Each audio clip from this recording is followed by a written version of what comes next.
You are listening to Mars Talk, presented by the Mars Society. This is episode 6, and I am your humble host, Christopher Tarantola. Joining us today is Kent Nebergall. Now, today, before we get into all that, all episodes can be found on either audio or video format. You can find links to all of that, plus our social media, at www.marstalk.org. If you want to help, we need your help. If you'd like to volunteer for Mars Society, we are looking for social media scheduling and editing volunteers. Email us at info@marstalk.org. That's info@marstalk.org. Now, as always, we want to advise our listeners that all opinions expressed on this podcast are the views of each individual and not necessarily the views of Mars Society at large. We are a large international organization, and while we share in our core belief that we should have humans living on Mars, we may and probably will disagree on many other things. Now, Kent here, he is a business analyst in the Chicago area. He won the Mars Society's Kepler Prize in 2004 for an Earth return vehicle entry into a contest we had, and he's been with us ever since. He was the astronomer for MDRS Crew 32 and commander of Crew 124. He also was involved in expanding MDRS with the building of the Science Dome. Lastly, but certainly not least, he is a Mars Society Steering Committee member, and I would like to welcome you to the show. Thank you so much for coming on, particularly in such short notice. How are you? Good. How are you doing? I'm very well. Very well. Thank you. Well, we're going to get on to our news. So first up on the docket is the Falcon Heavy Launch. So this is going to be the third Falcon Heavy launch. It's the first one with reused boosters on the left and right sides. They were used on the Arabsat 6 mission, and they have several payloads. It's going to be important for SpaceX because they are trying to prove capabilities for the Air Force. So they're going to have the Green Propellant Infusion mission, which has a new fuel designated as AFM 315E, very sexy name there, which will be basically a safer, both for the environment as well as for humans to handle, also more dense, and therefore it should have a higher specific impulse than hydrazine. So they're going to be testing that out. They also have the Deep Space Atomic Clock, which is part of the Orbital Testbed satellite. And this clock is basically far more accurate than the clocks that are currently on GPS satellites, which will allow for a lot better navigation, particularly in deep space, because of the way that they'll be able to get the information to the spacecraft that are trying to navigate. Space environment test beds will also test how electronics are being affected by space radiation. And then finally, they will have another satellite that will be carrying LightSail 2, which is a project by the Planetary Society, not related to the Mars Society. They are testing solar cell tech, which is an old idea. If you remember it going back as far back as the 70s with Carl Sagan, and I think it originated in maybe the 50s. But they don't have a planned a follow-up mission, and we have talked about the LightSail 2 in previous episodes. So, Kent, what do you think about all that? It's interesting in that the very first Falcon Heavy, where they sent up the Tesla, Roadster. Yes, sir. Actually, it was part of the reason it was hanging out in the Van Allen radiation belts as long as it was before it went on to the interplanetary orbit, was as a proof of concept to the Air Force that they could send up a vehicle into that environment for an extended period of time to drop off multiple payloads without frying the electronics, because Van Allen radiation belts is rather hostile environment compared to the low Earth orbit. Yes, sir. So they did that with a lot of flare because they were streaming HD video in real time back from the orbit perfectly of the Roadster. Sorry to interrupt, but just for those viewers that might be watching that don't know exactly what the Van Allen belts are, could you explain in a very simple, maybe even simplistic way, what are those exactly? The Van Allen belts are a pair of, if you picture the Earth, there are two sets of rings essentially that go up kind of towards the pole about, little, like basically two huge donuts, Right, flattened sir. donuts. Yeah. The They have different particles in them, but basically what's happening is that all the radiation coming in from the sun that gets caught in the Earth's magnetic field ends up in these loops. And so it's not moving like the speed of light, and it's not moving, it's not super fast radiation, and it's not super dense radiation. I think I've read somewhere that if you took all the particles in the entire radiation belt, it would fit in a coffee can. But the fact that it's there and there's so much of it is considered a radiation hazard for human beings and for electronics if you're in there for more than, a few hours or days or whatever. So if you set up a human vehicle, you'd have to shield it with some water, kind of like you would if it was a solar flare. Mhm. It's possible to go through it, obviously, because we did with Apollo. But the geosynchronous satellites that we have for satellite communications on Earth basically sit in the outside edge of the outer belt their entire life for years or decades. So we know how to make electronics that can handle that, but it's very expensive electronics. So And you got to have a lot of shielding and stuff like it's that. got a lot of shielding, and it's just hardened, and you have to have a lot of redundancy in the way it's programmed and so forth, so that a cosmic ray or whatever doesn't fry things out. Um, so the ability to put electronics up there is something that the average, company on Earth can't necessarily do. You can put something in low Earth orbit, like a laptop. If you take your laptop off your desk, put it up on the space station, it'll work mostly okay. It's going to have a few glitches here and there. You could probably put on a different operating system like POSIX and it'll run better, but it's not going to. But you put it up in the radiation belts and it's going to fry out in a few days or weeks.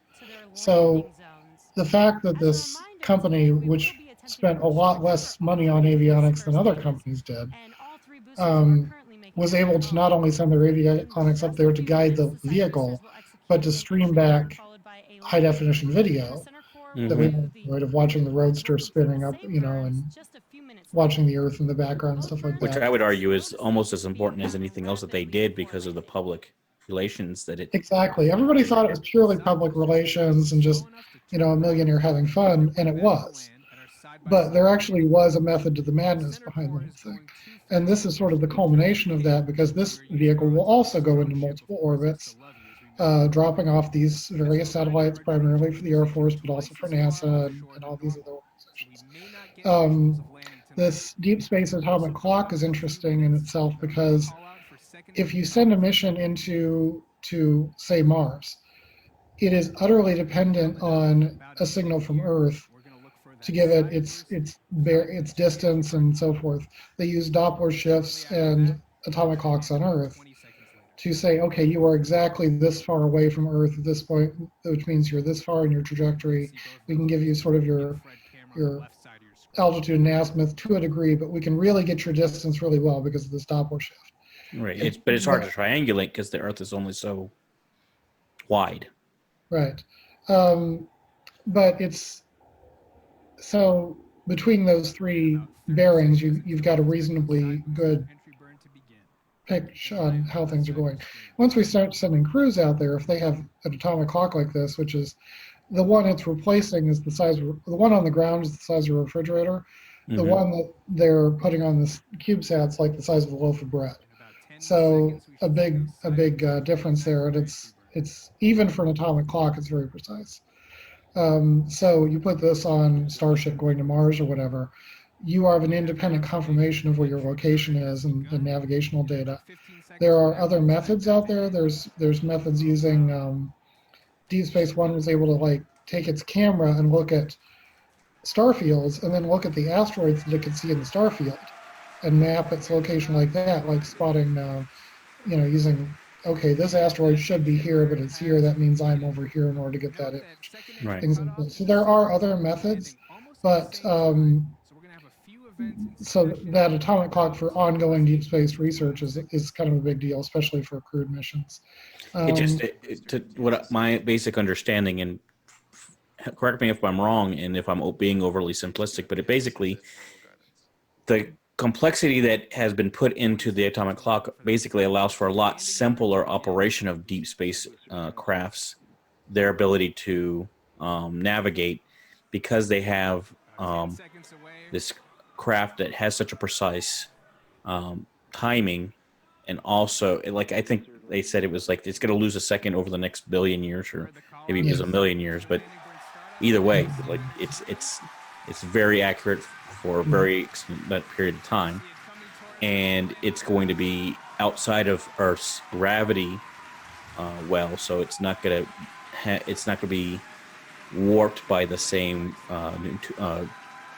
relativistic effects, right? Because here on Earth, we are in a different time space than a satellite that's up there, and that's getting into Einstein's theories of relativity. And so because of all of that, basically, they can send a signal, and in just on one signal, they can know where they are instead of having to do a lot of extra calculations and some of the stuff you were talking about. Is that accurate? Yeah, pretty much. I mean, we have clocks like that on GPS satellites for that reason, because you have a bit of the fact that they're going so fast in orbit. I think I don't remember the exact number, but it's rather stunning just how much the theory of relativity affects how those satellites Well, are. I talked about this actually, I think, in our last episode. So I think if you go without, if you just have you don't reset the atomic clock on a GPS satellite, within a day you'll lose about 11 meters of accuracy. Within a week it's going to be useless, and within a year, it might put you, someplace completely nonsensical. Having the more accurate data on that, but yeah, the ability to have that in deep space is a big deal for that reason as well. It'll be interesting to see what you can do with that plus laser down the road, because then you've got distance measuring equipment that's incredibly precise, as well as the clock on both ends of the signal. Indeed. All right. So, anything else on the Falcon Heavy mission? Not off the top of my head. I'm looking forward to watching it launch again. So yeah, it should be happening actually. 7, 8, 9, 10, 11. I think it's 5 hours from now. Yeah. From when we were recording this, obviously, by the time our viewers and listeners are watching / listening to this podcast, it should already be up. And I'll try and grab some footage and stick it in there for them. But yeah, we look forward to it. Okay, moving on. NASA has a tentative budget for Artemis, $20 to $30 billion. In addition, NASA contractors have supported that this estimate is accurate from what they can tell. So, obviously they had the $1.6 billion amendment that they submitted to Congress for this year's budget. But this is going to be basically, now, one thing I'm not clear about, and maybe you could help me clarify this, is that going to be to the 2024 mission, or because Artemis is really supposed to go to 2028, right? Where in 2028 we should have the first habitation module landing on the moon. For 2024, it's just mostly going to be a foot flag and footprint mission. Yeah, and it's the good news is they are trying to commercialize it. They're trying to get, because it seems like whenever we have somebody to Mars Society conference from NASA or whatever, it's like, when are you going to get away from cost plus contracting? And it always seems to be the next time. And this one, at least with the first module for the Lunar Gateway, that's the only good thing I can say about it. That propulsion module is they basically said, we're only going to pay for this thing, once it's up there. Our viewers can attest that I've said that a couple times at this point. Yeah. So, yeah, I know. I've sorry if I'm reiterating a little bit. No, not at all. Don't be sorry. Okay, but the bottom line is that by that time, what's going to be happening with Starship? is it going to have, is Elon time and SLS time going to, this whole dilation of things getting into, everything's always 60% longer than you think it's going to take. Is that going to, where's that competition going to be? So if Elon has already, landed something that's capable of landing, 1,000 or 100 tons on the moon, and SLS is still just trying to get this capsule to do a flyby, where is that going to leave us? There's an interesting book called The Myth of the Robber Barons. The Myth of the Robber Barons? The Myth of the Robber Barons. Okay. And I read this, I just finished this book around the time that Elon Musk was giving his testimony before the Senate committee trying to get Air Force contracts. So this would have been, what, 2012? Yeah, around that. And so it was uncanny because what had happened with like the first steamships with the paddle wheels is Fulton invented this thing, then he gets a government contract and he basically makes everything as expensive as possible because it was like the equivalent to a cost plus contract. Mm-hmm. And it was a luxury vehicle and it took forever to do anything. And then a competitor comes along with similar technology that just completely blows them away because it's much cheaper. It doesn't have to deal with going through all the red tape and all that. So there's this thing where it's like, oh, you're not allowed to do things on certain routes or whatever. So he takes the other routes and still makes a success of it. And the same thing happened with railroads, with the early steamships. This has happened about 5 different times in history is what the book is about. And then I was watching pretty much almost exactly the same arguments being made by both Elon Musk and the representative from ULA, as I was seeing in this United book. Launch Alliance. United Launch Alliance.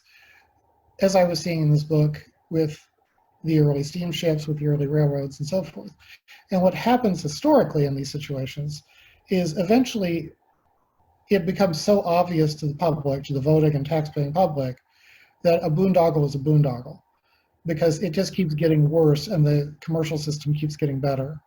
That eventually even the politician who's got his reputation staked on this old system can no longer defend it anymore. So either there's no election or some committee comes up and they eventually kill the old project. So, and then those, without government subsidies, those companies. Do you think the SLS system will beat that with, Artemis generally, but SLS specifically, let alone the gateway? Do you think it's going to beat that tipping point where, Elon Musk and even Blue Origin and any of these other guys that are out there, they're going to have their technology. It's going to be out there. It's going to be working. Do you think that it's going to come in time? Do you think that Boeing will be able to rein it in and NASA in general? It's hard to say. At some point it will collapse. The question is when. Just because it's way too expensive per flight. And they don't really have it was $1.5 to $2.5 billion per SLS flight. And then on top of that, the fact that those flights are separated so much. And if they were doing everything exactly like, the best heart surgeon in the world, that'd be one thing. But they had one delay because somebody dropped something on the tank or the tank fell over. I forget what the deal was, but it was some very embarrassing thing was happening during the construction of the SLS. And so it's not like they're perfect, even with all these regulatory, checks and balances, so to speak. Yeah. So if an SLS blows up, God forbid, if anything else like that happens, it's going to be, it's going to be obvious who's going to win that. If Elon Musk is flying his huge vehicle and Jeff Bezos is flying his huge vehicle out of the Cape, and then the SLS is just flying on rare occasion, and people look at this and they see two very affordable vehicles flying regularly and one expensive vehicle flying rarely, it's going to be a lot harder for NASA to justify flying the other vehicle.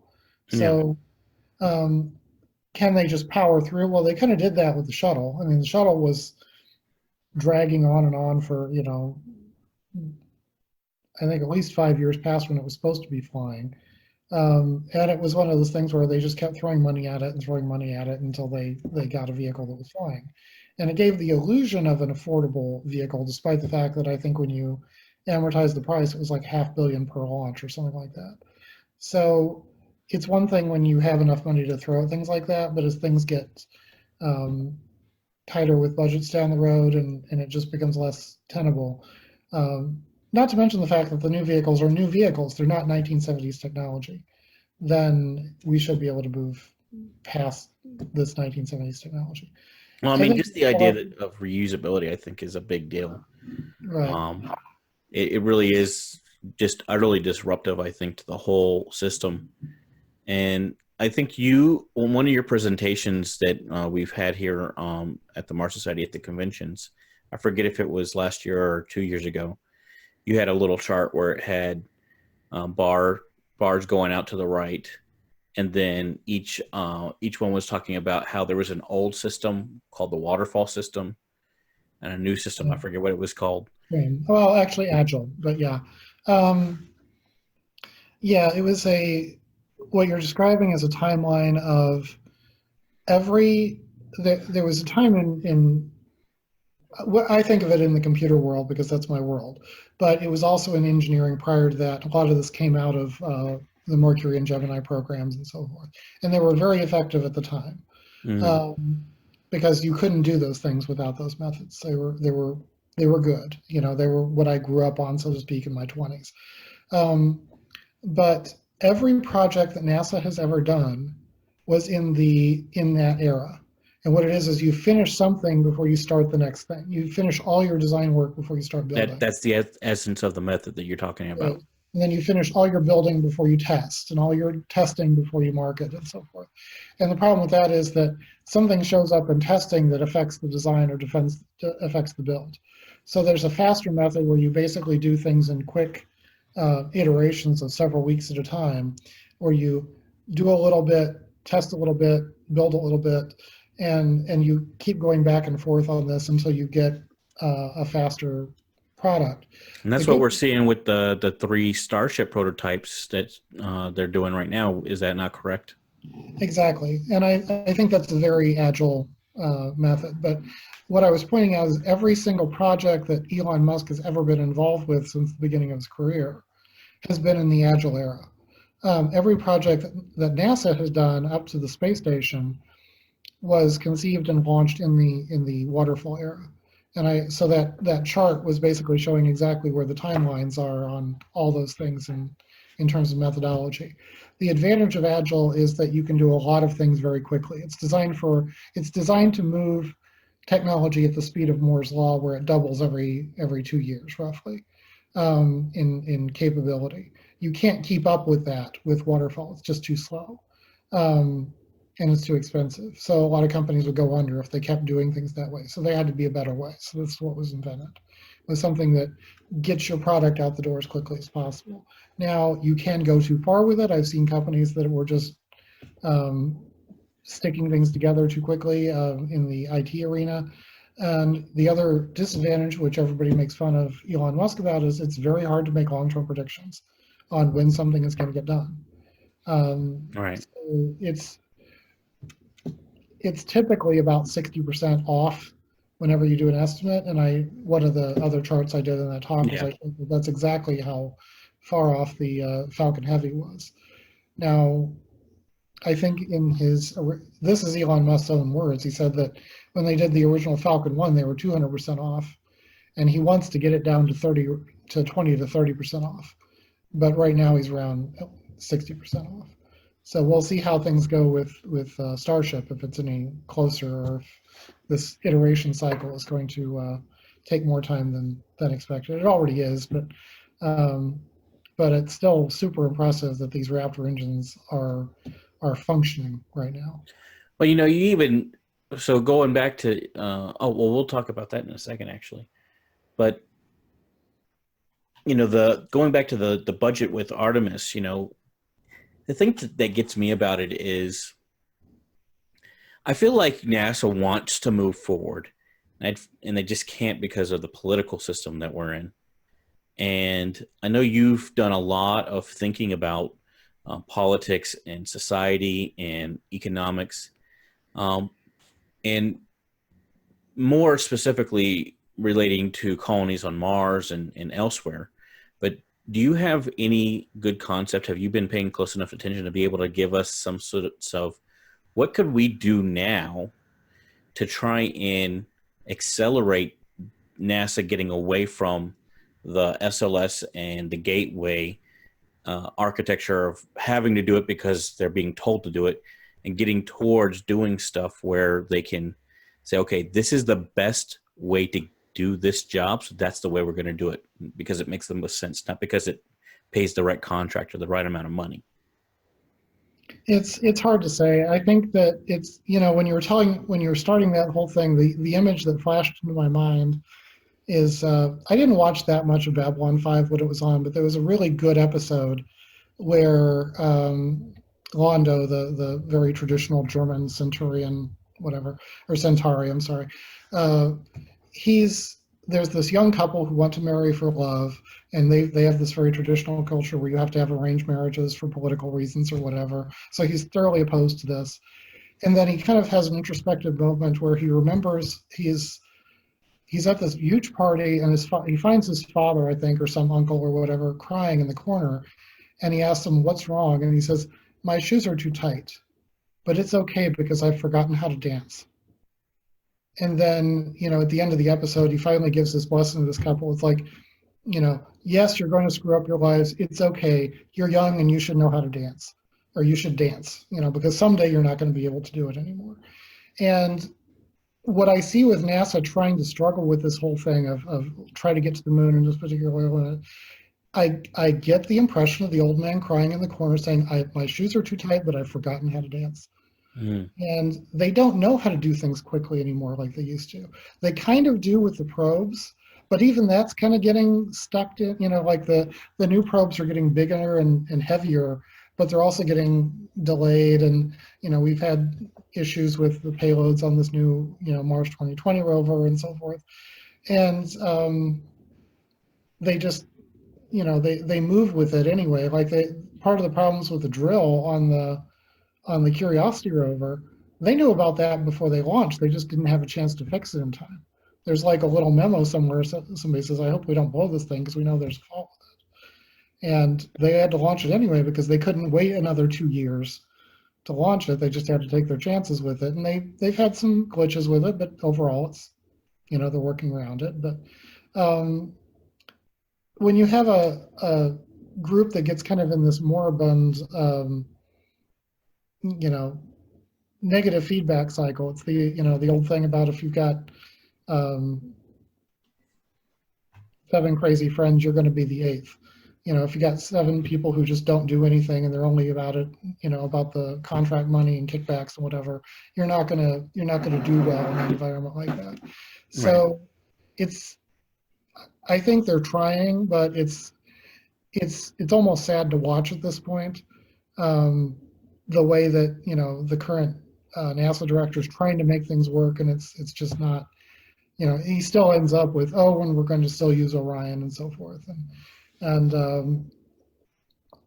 I just don't see the boldness, even in as avant-garde an administration as this one, in getting past that point. I think they're going to have to be drug kicking and screaming by the commercial sector going forward. So to get your crystal ball out and get your magical powers, which I know you're all about magic, right? How do you see it going? Do you see NASA getting on the moon in 2024, or maybe getting there but not doing it quite on time? Maybe it's 2025 or 2026. Do you see the program just being canceled, and then the first manned, or I should say crewed mission on the moon, not the first, but the next crewed mission on the moon is done commercially or done with commercial contractors from a reformed NASA or something like that? How do you see it going, and what It kind could of be. I timeline do mean, you see? we did get commercial crew, we did get commercial cargo out of NASA. So, like I said, they're trying. And I think we'll see commercial moon, and I think they're trying that too. They're trying to, you've got two different vectors, for lack of a better word. You got one, it's like persona theory, where you kind of, if you think of the mind as sort of like a computer, you instantiate a persona that does a certain goal and it works towards that goal, and then it evaporates. The same way in a computer, you instantiate a program and it does a certain goal, and then it evaporates. So the goal of, you know, planning your retirement is a long-term goal, and the goal of, going over and turning off the tea kettle is a short-term goal. But they're personas that you instantiate in your life. And I think there's a persona that is trying to do commercial stuff and sponsor it and get it going and so forth. And then there's this persona that's still stuck in the SLS and government contracting. And they both have their populations and their vectors and so forth. I don't think NASA is going to just completely die out like that. I think they are going to, as they're doing now, they'll put a certain amount of energy into commercial stuff. They'll help with getting Blue Moon and Starship off the ground and giving them payloads to send. But I think the real competition is going to be between those two entities. As one of your stories came up, was China's getting a little slower with their projects to go to the moon again. I suspect the deadline for the moon project has to do with China driving that, and the White House responding to that, as much as it has to do with any other goal.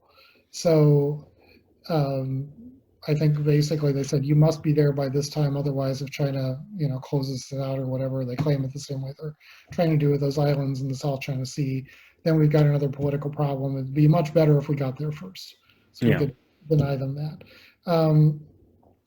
That said, is it going to be SLS, or is it going to be something more like this? I suspect the other reason for Lunar Gateway is just because they had this, Europe and Japan and all these other countries, Russia, all have their infrastructure built around the International Space Station. What do those infrastructures do for an encore, so that those institutions can continue to function? And there may be a tendency with NASA to, essentially try to suck that energy out of the room by giving them a project like this that's kind of pointless, and maybe they know it's pointless. And maybe their goal is not so much to help those entities as to keep them tied in knots, so that we can, kind of do an end around commercially with the new space companies. It's more of a political. The reason for the gateway to exist is almost purely political, and is what you're basically saying.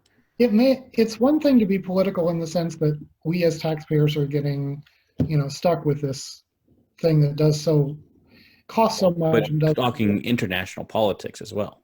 But from an international standpoint, it may be a matter of, yes, we can do this, but we can afford to do this. You can't afford to do this. We may be, actually kind of getting our competitors stuck in the same rut that we're in. Meanwhile, other entities are working outside of that. So that's a very Machiavellian way to look at it. Because it's actually Machiavellian at two levels, because it's the domestic thing of, we're putting all this money into something that we shouldn't, and we could do so much more science and so much more engineering with so much less money. But to then force other countries in Europe and Russia and so forth to also join in this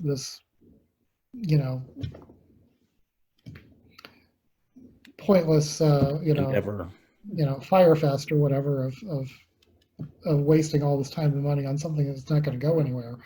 You're kind of it's the old thing about, if I can't be thin, at least make all my friends fat. It's like, if I can't, it's almost like the law of attrition. It's almost like they're trying to do economic attrition. Is that what you're basically saying? Attrition implies you're actually trying to wear them down to an end. I think it's more like what I was starting to say is, it's like the old expression, God, if you don't make me thin, at least make my friends as fat as I am. It's like, it's like, God, if you can't give me an effective space program, at least make every other space program as ineffective as mine is. Elon Musk, in an epic Twitter feed featuring the everyday astronaut and Scott Manley. Come on, Scott, we wouldn't need to get on the show. Come on, buddy. Among others, talked about the economics of the new Raptor engines SpaceX is developing for the spaceship, or the Starship, I should say. Which one is it? I forget. Anyway, he's suggesting that it would cost $1,000 per ton of force per engine. Now, that's not taking into account that it should be able to fly at least 1,000 flights with negligible maintenance. That's a projection. That's what it's being engineered to do. That doesn't mean it is what it will do. But if it did do that, that would bring the amortized cost down to about $1 per ton of force, which is, to give you an idea, the everyday astronaut did show a chart showing the Raptor is by far the most cost-effective engine per ton of force, even if he had the actual assumption of 10 times the development cost at $2 million rather than $200,000. And it was still the cheapest. Musk also, in that same Twitter feed, stated that they are working on an even more simplified version of the Raptor with much less complexity, and therefore, and also it would have less throttling ability, but it would also be far less expensive to make. And so those engines, they would still have some small amount of throttling ability, but it wouldn't be a mechanical ability. It would be basically from, I'm not going to get too far into the rocket things. The everyday astronaut actually has done some really great videos lately on that. So if you want to learn more about that, you can go to that. Yeah. But ultimately, what this all means is SpaceX is continuing to do what we've already kind of talked about when we were talking about our first story, is they're continuing that development of the Raptor, which is going to be for the Starship, and it's going to be far less expensive. I mean, even if his budget, you said 60% time, and, you're going to say, well, that equates to 60% budget. I mean, even if he's far more than 10 times, that he's still going to be sitting pretty, so to speak, with his Raptor engines. And, assuming, there's more to it than just the engines, but that is probably the most complex part of a rocket. He's going to do fairly well. And, I also know that, Blue Origin has their stuff going on, and they've been developing the BE-4 and I think the BE-6 for both the moon lander, Blue Moon, not the beer, but the actual lander. And also they're developing the new Shepard and the new Glenn. So, this is just furthers the point of what we were just talking about, that things are really pushing in the direction of being lean, reusable, much more like airline flight, and much less like, throw a rocket up and everything is going to be disposed of. Use it once and you're done. And it's really going to, I think, change the game in the next 10 to 15 years. It's going to just, I can't imagine, even though I can, but I can't imagine how much different it's going to be. What do you say? Yeah, we had a similar thing with the advent of the jet engine. The original jet engines, the jet engine was actually invented in almost simultaneously in the United States, England, Germany, and Italy. I think there was a fifth one. But basically, when we were taking engines from that time that had been flown for they had maybe a 10-hour lifespan. And if they captured a German jet fighter and they were playing with it, they were like, I don't know if this thing's been flying for an hour or 10 hours. Do I need to bail out if this thing doesn't go well, that sort of thing. But as they got into making the true turbine, there were two different styles of design. When they got into the one that's common now, the central shaft turbine engine without the cans around the outside, which caught on around the 50s, really. they were stunned at how reliable those engines were because they had so few moving parts. So they were used to having to tear the engines apart in the piston era, every 1,000 hours or 2,000 hours or whatever. And they'd take these things apart and there was nothing wrong. They'd take them apart at 10,000 hours, nothing wrong. So they're getting like 10 times the lifespan out of these things without any, and this is what really propelled the jet era forward, was how low maintenance these engines were. And they were shocked at how low maintenance they were. Now, that's with highly refined kerosene, which is what the Merlin is running on. It's basically jet fuel. The problem with jet fuel is that it's a petroleum distillate, so it tends to coke up, especially when you remember the video you just mentioned with Everyday Astronaut, where he compares all the different engine styles for 45 minutes. It's a brilliant video. Yeah, it was super impressive. But he mentions the whole thing about if you run too much oxygen, you tend to melt the engine. If you run too much fuel, it tend to coke it up because it's basically turning into soot and it's locking up on the parts. Here's the interesting thing about the methane that Elon's using and the propane that Blue Origin's using, which is chemically almost identical, is that doesn't coke. If you get a generator, like a backup generator for your house that runs on propane, there's no carbon buildup in the engine. You can get refrigerators that run on propane and they just run forever because there's no buildup. The thing that normally kills an engine doesn't affect these engines. So do that with a rocket, then what? Well, then it's also, I think, one of the reasons they use those fuels, and I think Bezos talked about this in his when he announced Blue Moon, was the fact that it's easily created or it's easily manufactured on the lunar surface on Mars and elsewhere. Moving forward, is that? And it's I mean, even on the moon, you still have you have hydrogen and oxygen from water, so but you still need to bring the carbon in somehow. On Mars, of course, you've got the carbon in the atmosphere. So, but it's also, if you're like Elon Musk with building these, if he wants to build these spaceports outside the major coastal cities or whatever out on floating platforms, just run the same pipeline that's running whatever city you're connected to, run methane or run natural gas out there, rectify it a little bit to where it runs in the engines, and you're off to the races. You don't even need a local power production plant or any kind of infrastructure other than the infrastructure that's already there to heat that city. Yeah. So it's a remarkably cheap fuel to use on Earth from that standpoint, but it's also, like you said, it's easy to get in the solar system, and it just happens to be a fuel that's got a really good mix of specific impulse and temperature and so forth for running a rocket itself. And it's has the advantage, like I said, of it doesn't coke up the parts. So we could be in an interesting era where these engines actually could run for a targeted 1,000 flights. And that opens up, the way that one of the main ways that they are planning to finance the development, the further development, is by basically having point-to-point, Earth-to-Earth flights where you get on to this rocket somewhere near New York, and then you fly to Australia, you fly to Sydney or somewhere near Sydney. They're going to be, they're super loud.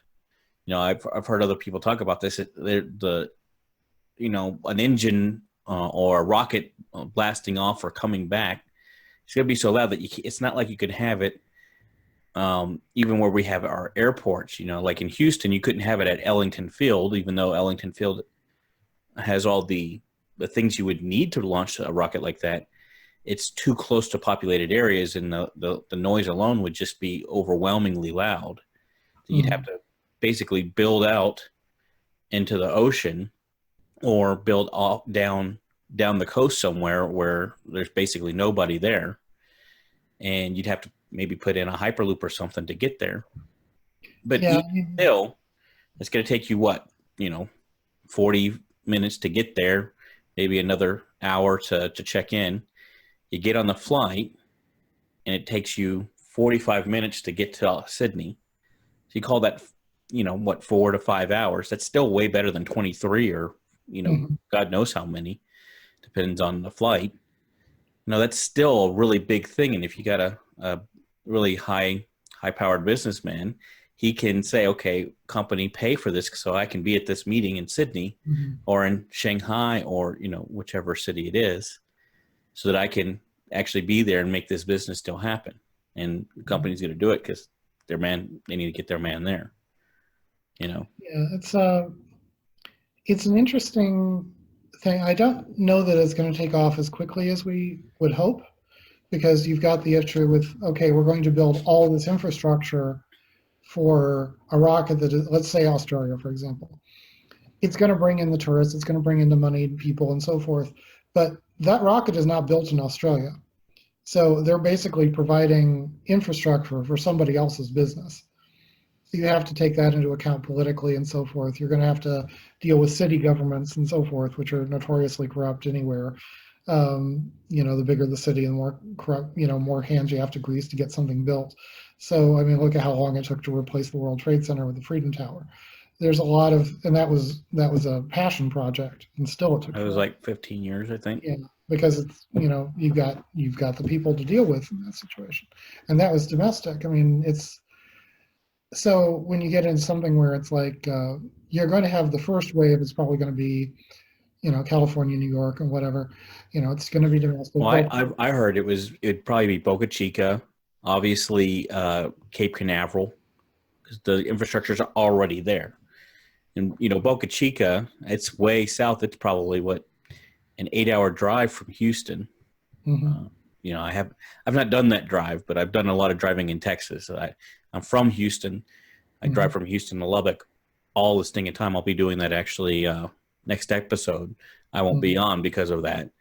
Um, and but you have some sort of system put into place. They're already talking about putting some sort of uh, high speed rail between Dallas, Austin, San Antonio, and Houston. You just extend that down to Boca Chica. There's a lot of people that are doing it. I don't see why you wouldn't.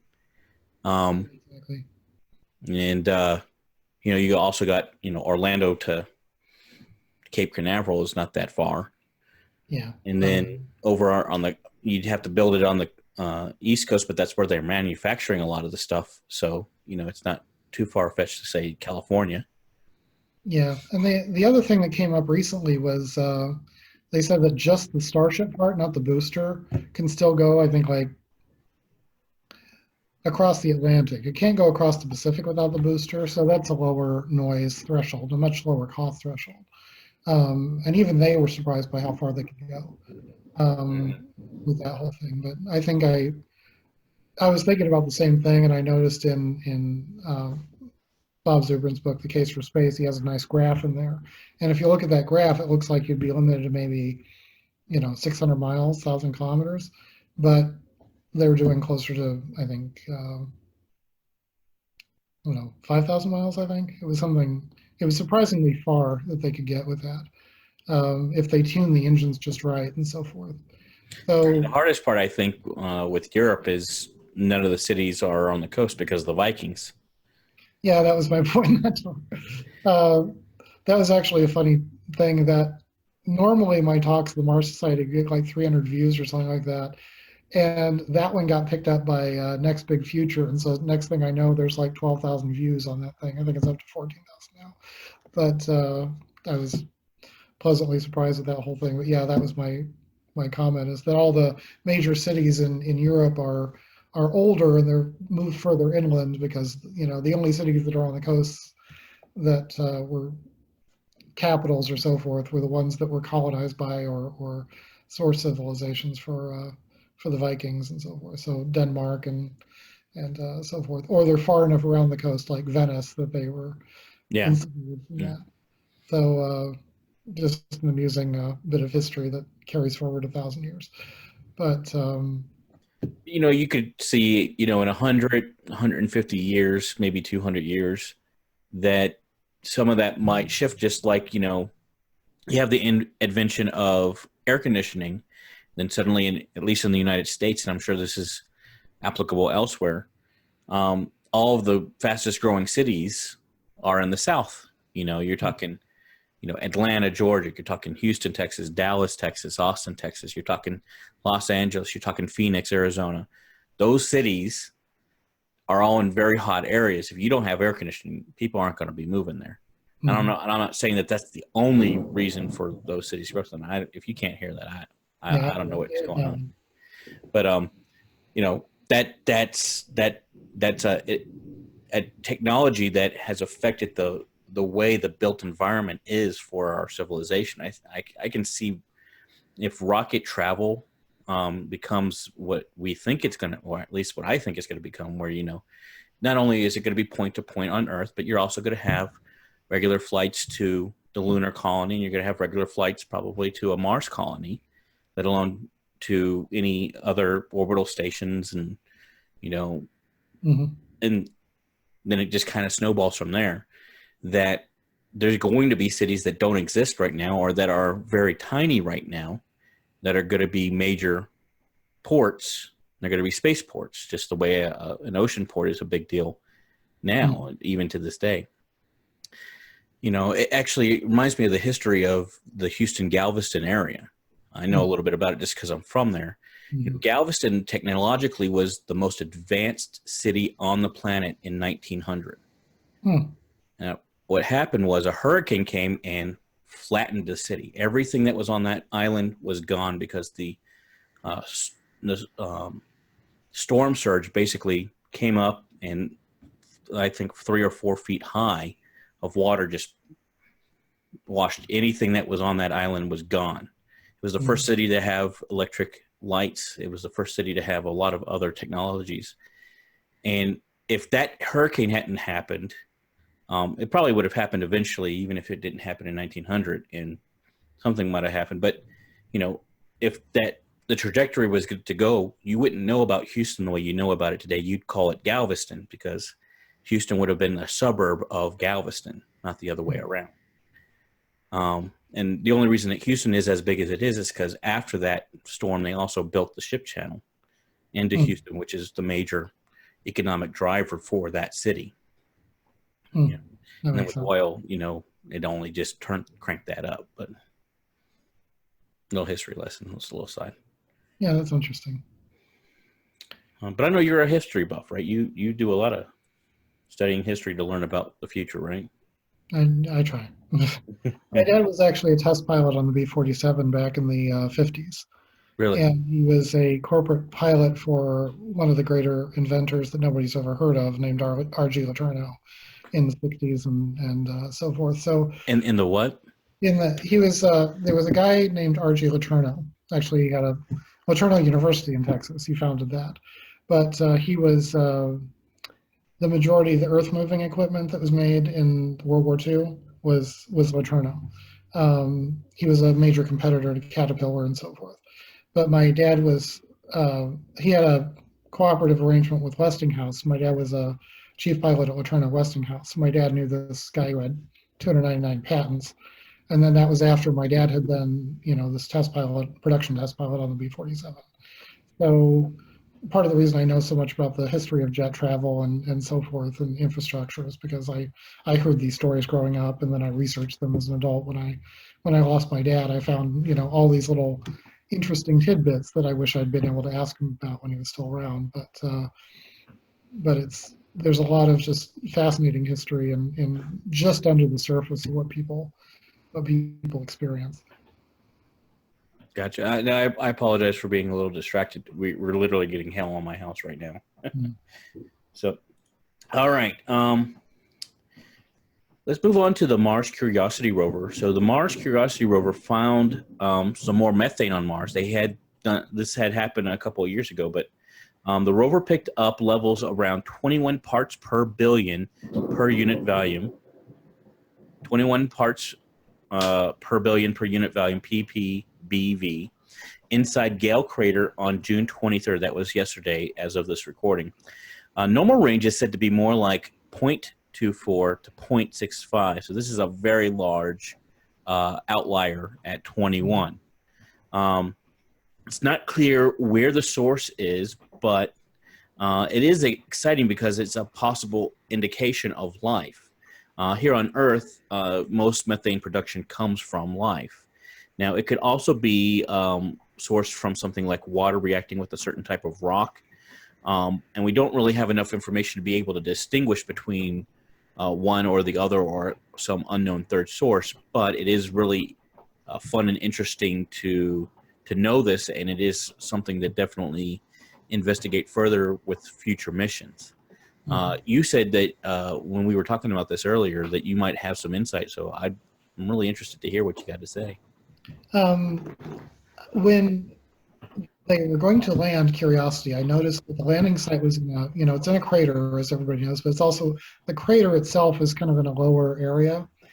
And the methane emissions that they were detecting from Earth were a few hundred miles to the northwest, but they were in a more mountainous area. And, of course, the atmosphere of Mars is 95% CO2. CO2, if you put it in a room, if you filled a room half with CO2, it's all going to sink to the bottom. In fact, you'll actually suffocate in the bottom half of the room because it displaces all the oxygen. Then the thing about methane is it's actually a lift gas, kind of like helium.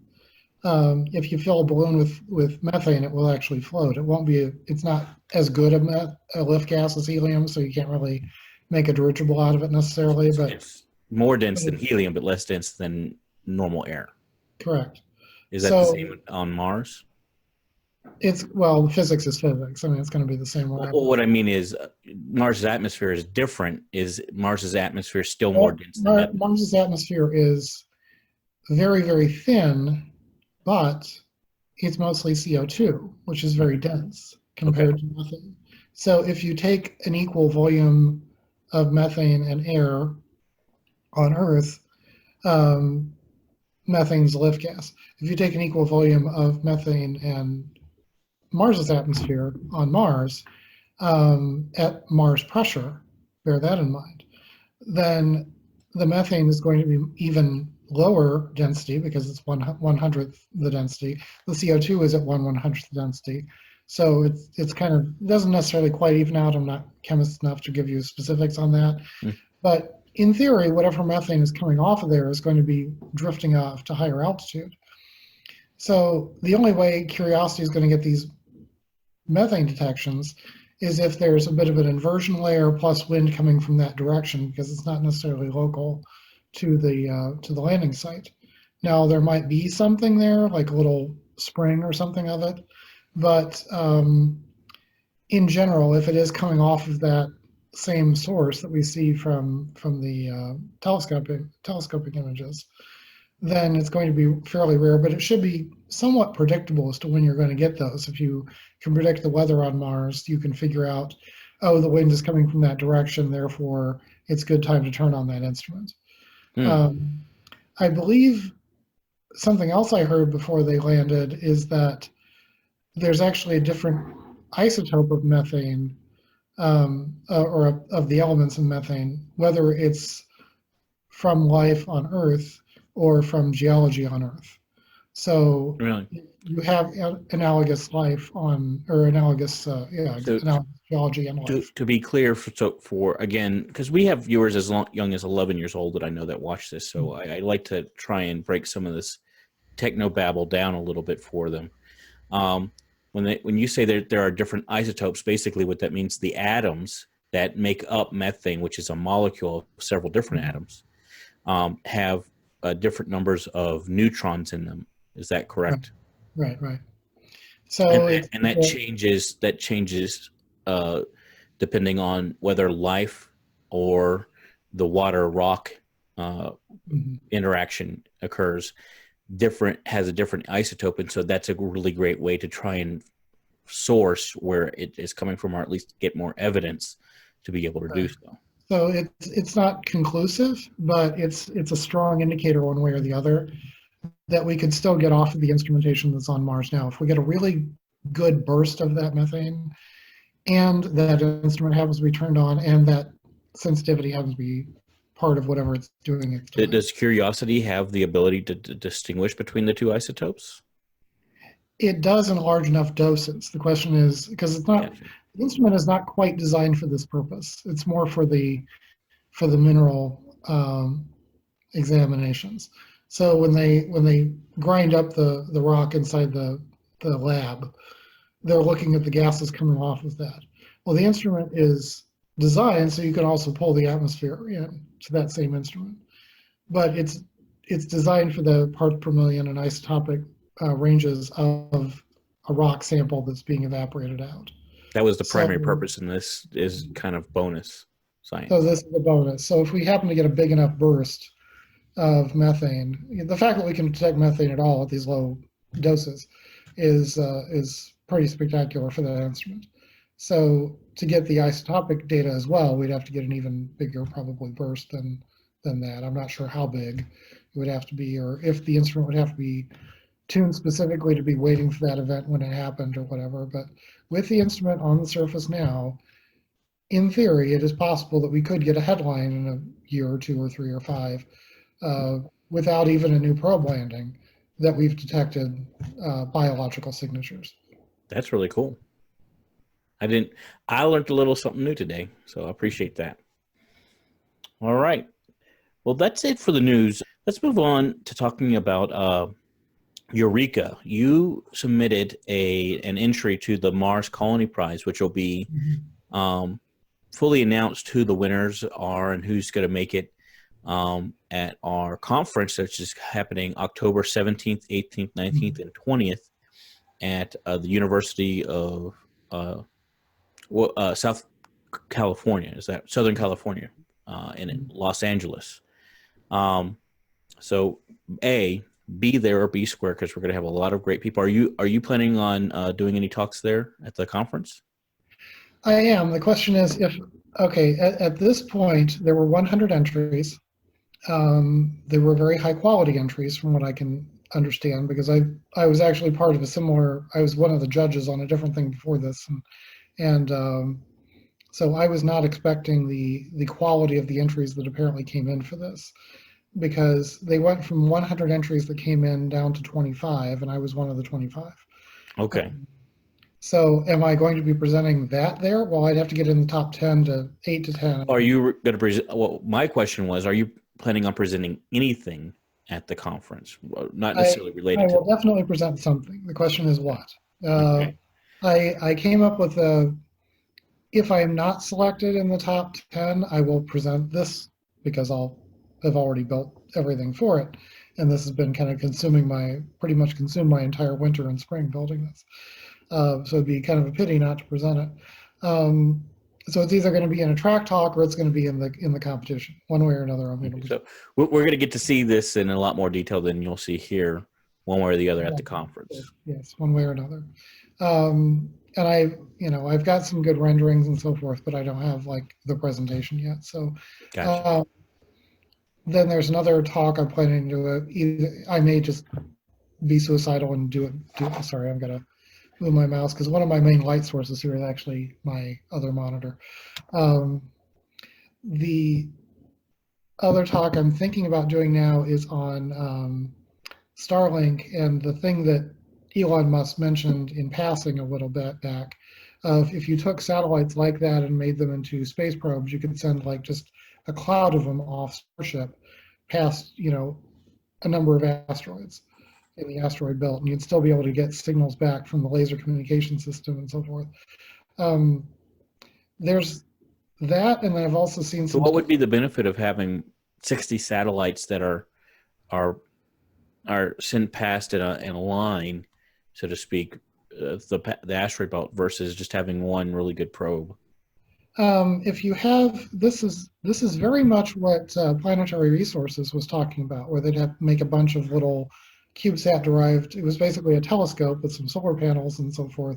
So one satellite would have, two instruments. Another satellite would have a different two instruments and so forth. So you get this suite of instruments looking at it from different angles. You get stereoscopic data. But the other interesting thing you can do with multiple instruments is that you can do gravimetric studies as you go by, where you see how much one satellite slows down and the other one speeds up.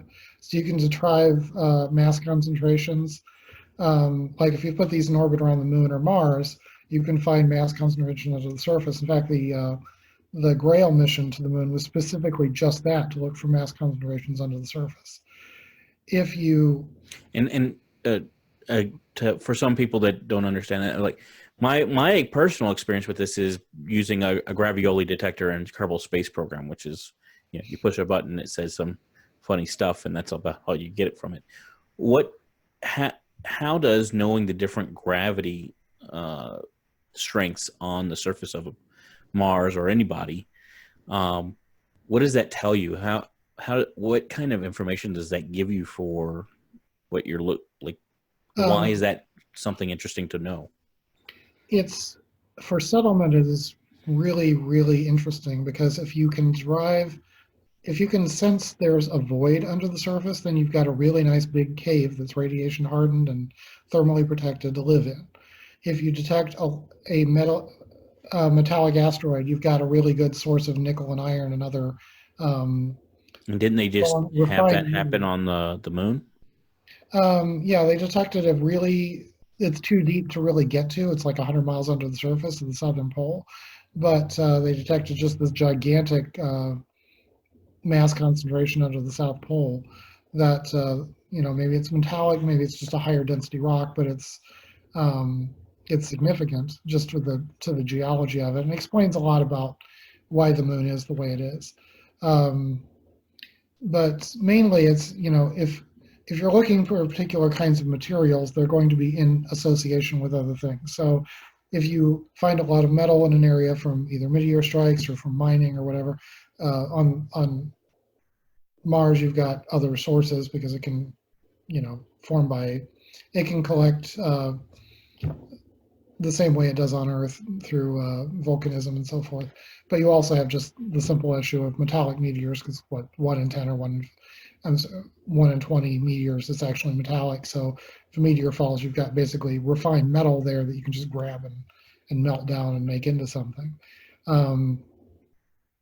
A lot of the early metal instruments on Earth made by primitive peoples were actually iron meteorites.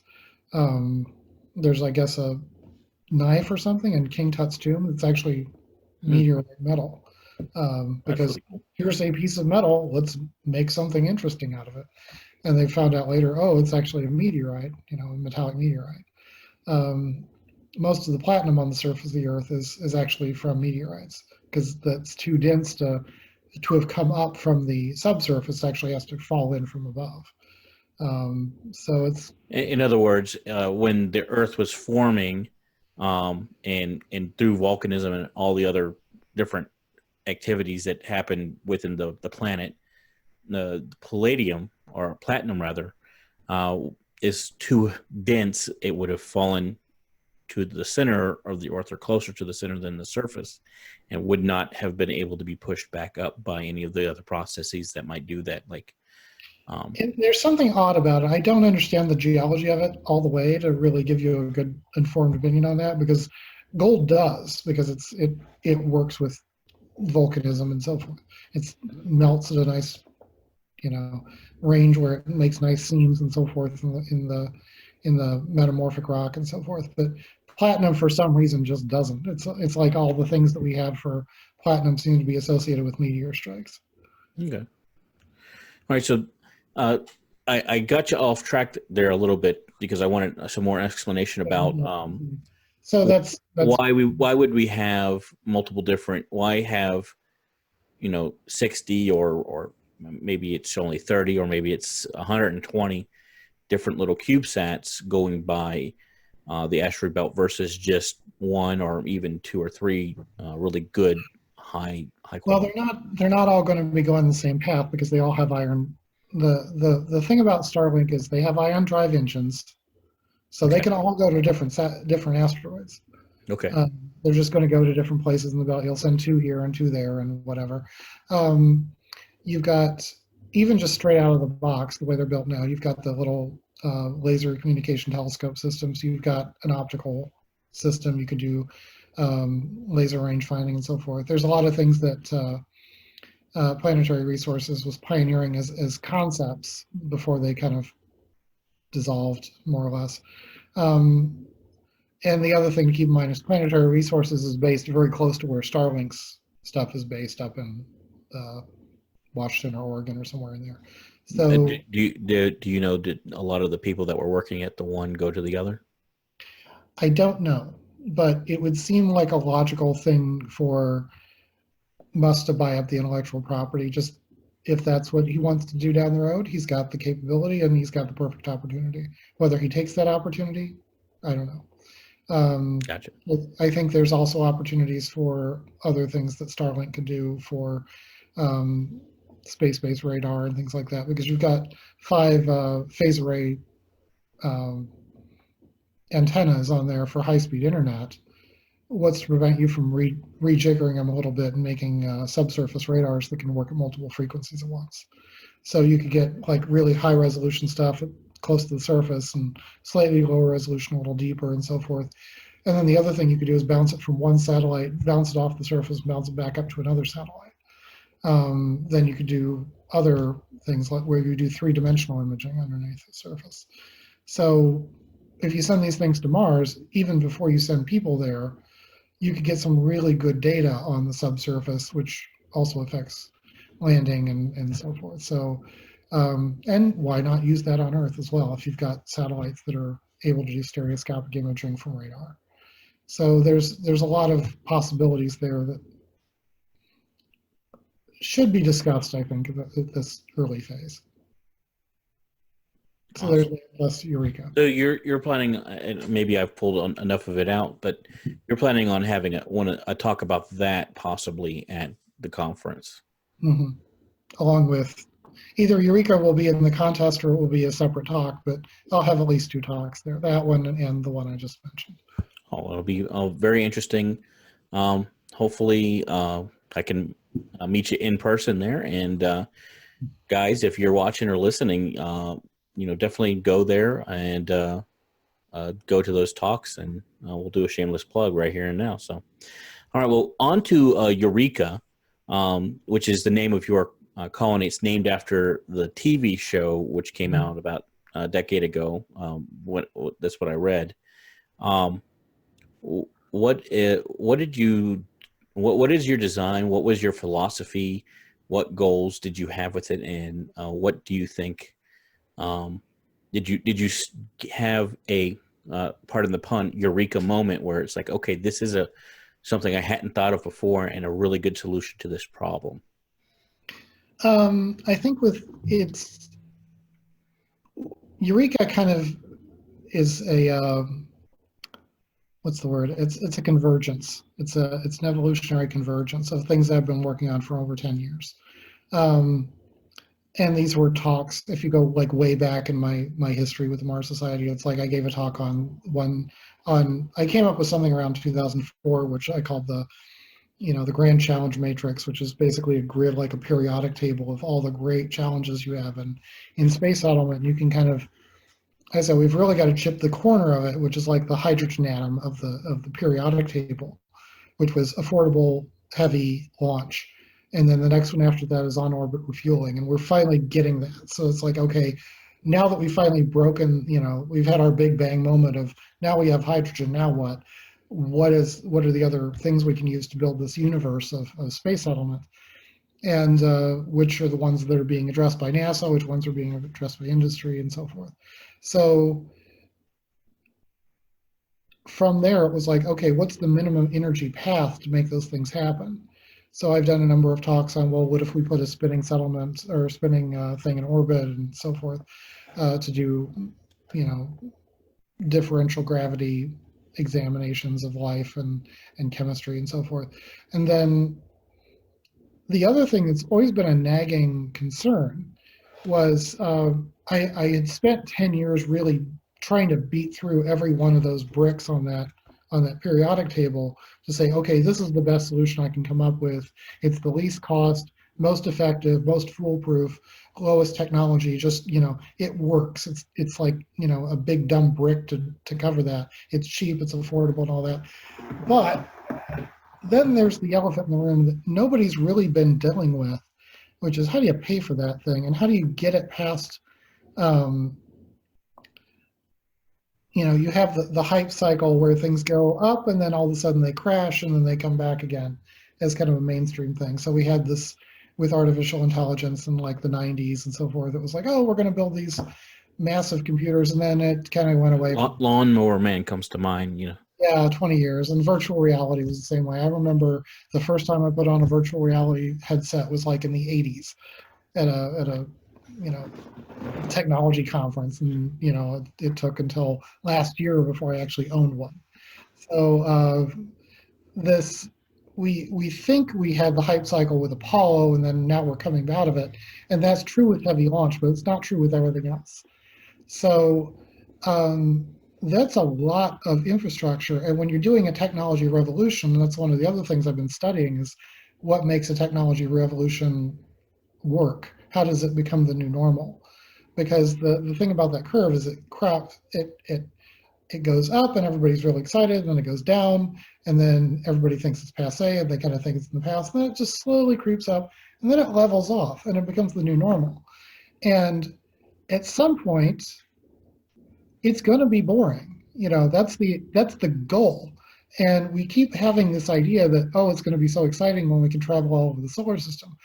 And I think there's actually going to be 3 waves of this, but that's a longer topic. So the first wave is going to be exciting because we'll be able to travel in near Earth, space and so forth. And there'll be another wave for settlement and so forth. But about 100 years from now, we're going to be kind of in that 3rd wave, and it's going to be a lot like it is now, just all over the solar system, except as opposed to on one planet. But what do you mean? What do you mean? What's a lot like it is now? It's going to feel like everything is there's going to be innovation, but you're going to get up in the morning and not necessarily know what to do with your day. You're going to do high-tech things, but they're going to seem perfectly normal to you. It's not going to seem like an adventure anymore. And so like the idea of like what we're doing right now, I'm talking to you, you're in Chicago, I'm in Lubbock, Texas. Mm-hmm. And some of these podcasts, we've had somebody as far as Australia, mm-hmm. all talking. We're talking basically live to each other, and we're recording it, and we're putting it all over the world.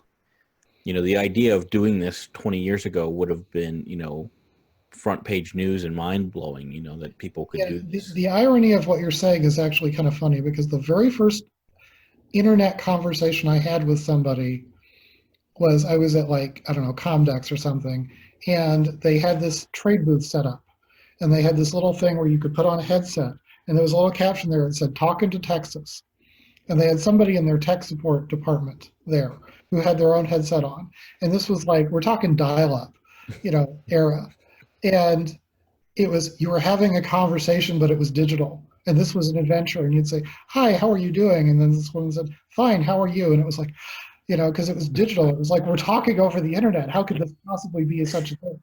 And so exactly. And it was, ironically, it was Texas. It was somebody in Texas I was chatting with on the same thing. But I remember it was Texas. Where else would it be? As opposed to being, what I did 5 times at work today. When this becomes routine, that's what I'm saying is going to happen in roughly. But if I told you what that looks like, where you've got new challenges with artificial intelligence and, things like that. I mean, a lot of what I'm trying to do with my designs is future-proof towards that sort of thing, where you see things creeping up, in culture and in technology and so forth, and you're like, if you see where these things are converging, it's like, in 30 years, 50 years, this is going to be like the new problem, like with viruses and computers. Somebody could have seen that coming, in the 60s and could have built something around it, but it was not efficient to do so. Or the Y2K bug was another example of that, where we saw it coming a mile away, but we didn't do anything about it until, we ended up having to do a crash program at the end. So a lot of what I tried to pour into Eureka was, it's like, okay, how do we fix the problems that we're going to have, before we have 20, 30, 40 years down the road now, in the design phase, before we get down the road and we're suddenly stuck with all that sort of thing. So let's dig in on that a little bit. What can you name, just like one problem that you were trying to, that we don't have right now, but that you can anticipate we might have, that you tried to solve?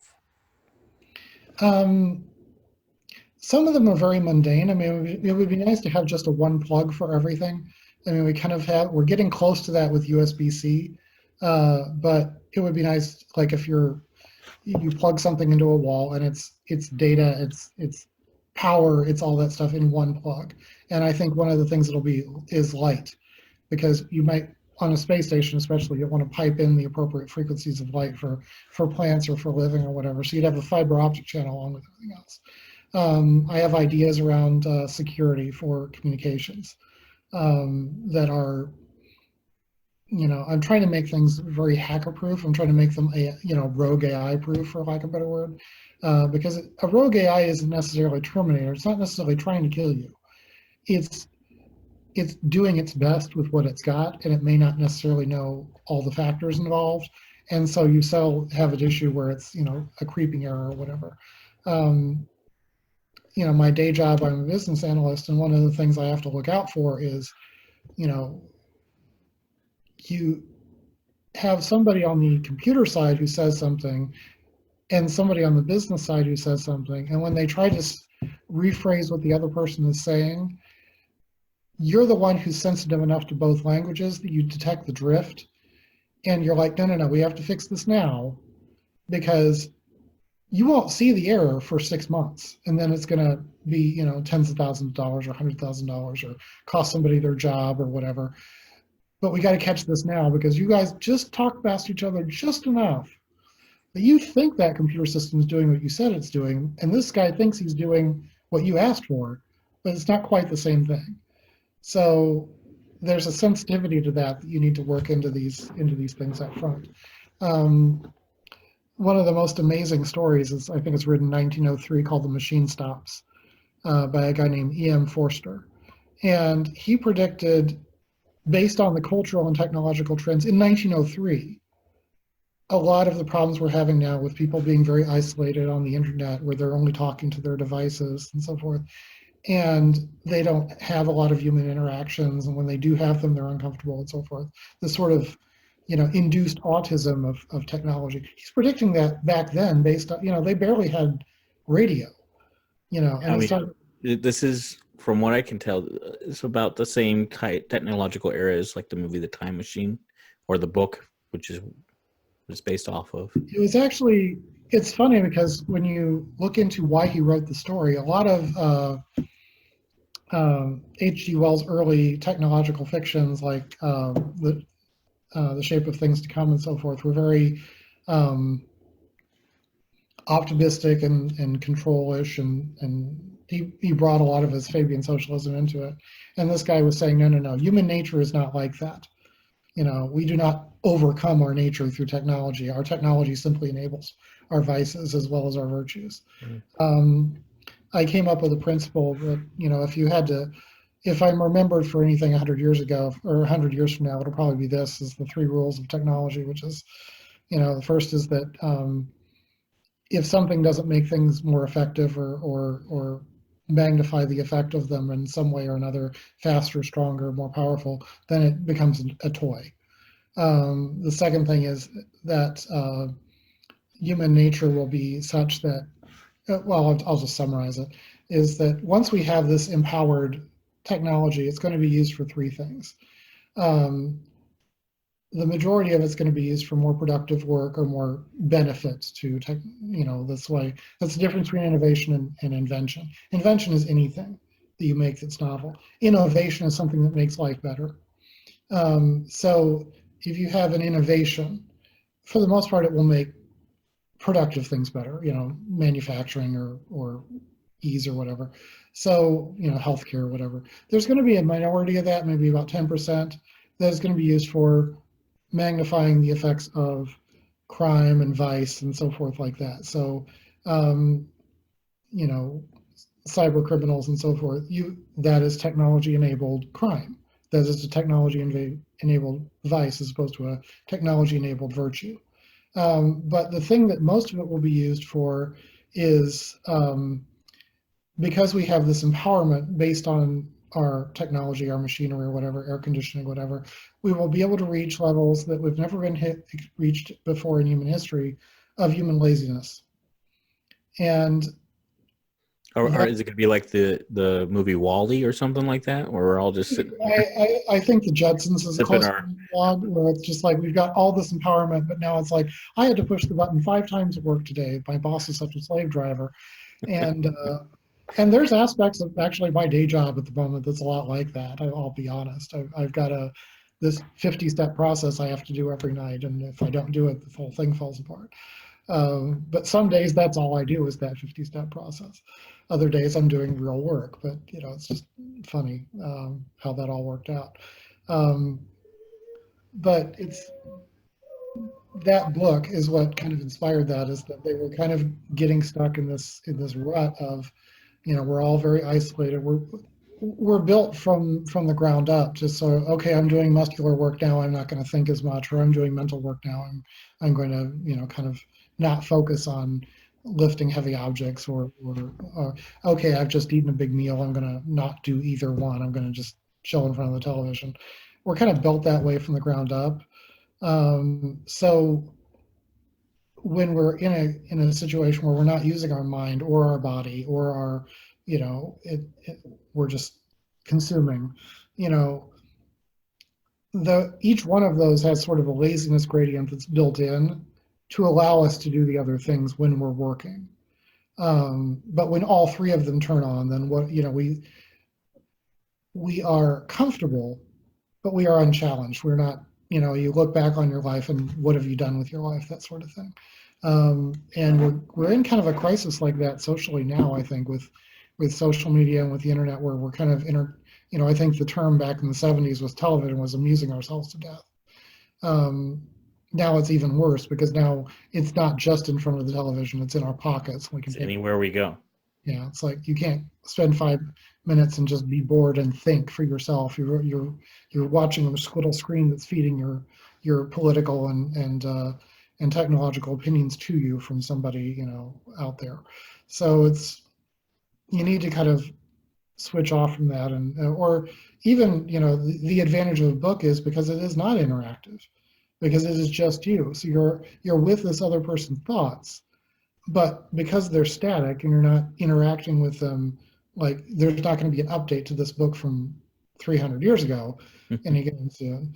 Then you can focus more on that. And actually, that's one of the things they brought up in the machine stops, is this one person saying it doesn't matter what they wrote about the French Revolution during the French Revolution. It matters what this person said, this person said, this person said, this person said about it, because that's current and that's topical. It's like, no, it actually matters what really happened, because that's the only thing that that you have to worry about. Those who don't learn from history are doomed to repeat it. And what happens is the machinery behind this culture just slowly grinds to a halt, and they're in denial and in denial and in denial, and eventually it kind of breaks down on them. So it's a relatively short story, and it's free because it's out of copyright. So I would recommend anybody who hasn't read it just go online, look up the machine stops, and just take a couple hours and have your mind blown by what somebody came up with in 1903. And read it on an iPad, and you're describing this person looking at a video plate, which is, I'm watching this on a Surface right now, which is technically a video plate. Then you're seeing exactly what was covered in this book from so long ago. And when you first mentioned it, it also reminded me of Fahrenheit 451, which might not be as I haven't read what you were just talking about, but Fahrenheit 451, the book, they're talking about driving really fast on the interstate and taking your pills and having wall-sized TV screens, and books are kind of, or well, not kind of, books are burnt because we don't want you to know that objective truth. We want you to know the propaganda. And it wasn't just that. It was that we don't want you to read. We don't want to expose you to any thoughts that make you uncomfortable.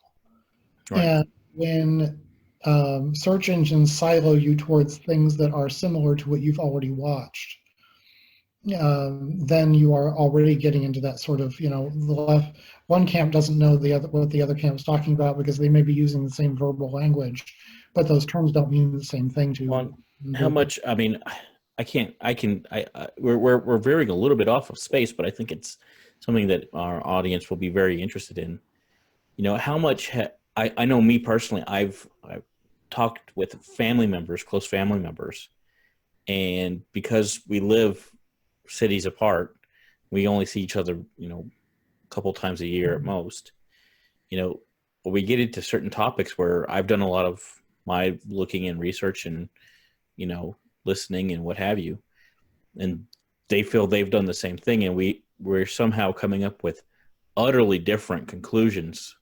Mhm. Like how often have you heard or thought, perhaps even, how could you think that, with basically the implication or the implied uh, second half to that sentence is, with all the evidence that's out there, or with all that I know to be true, you know, and It's somehow what they know to be true is different than what you know to be true. And how can that be?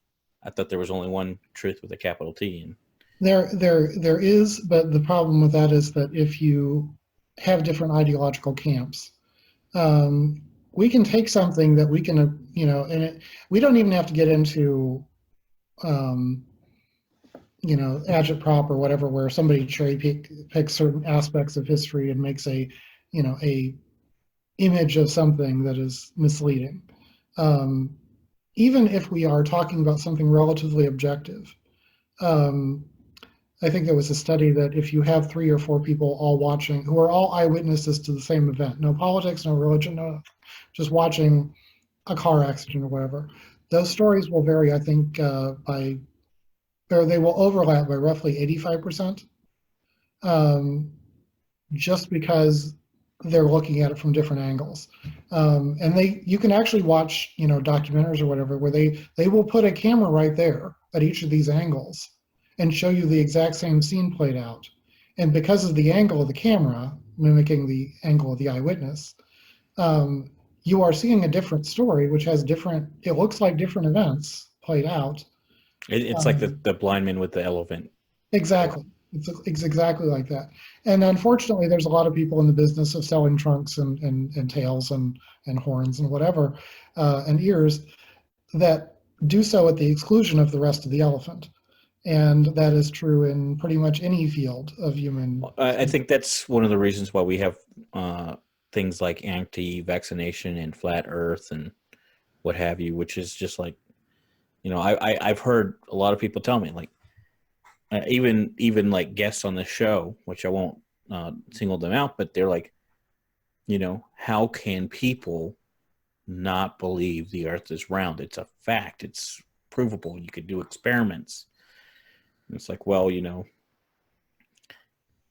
people don't go by the experiment. People don't take the time to do the experiment. They go by what they see, and they'll go down a rabbit hole, and they're not using their critical thinking, and they're I'm letting not somebody else looking do their to. critical thinking for them, and they're connecting the dots. And by the time they get there, it's like, well, they've been already invested, God knows how much time of their life, and they've had these dots all connected, and to get them to this space where the Earth is now flat, and it makes sense.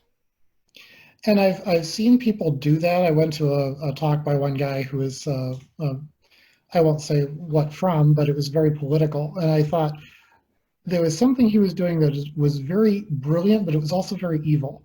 And what he was doing was he would take one fact out of context, and then he would just say, "What do you suppose that is?" And he'd give all these little theories about it. And then he'd say, "Take another fact out of context." And he'd say, "What do you suppose that is?" And the thing is, he was drawing what looked like a line of these different points to make his ideological thing of these people were bad and we're good. But the problem was that all those points were not on the same graph. He just happened to be throwing up different slides verbally of these things so that you would think that. And the minute I knew those topics well enough to know that if you added even one new point to that graph, it completely destroyed his argument.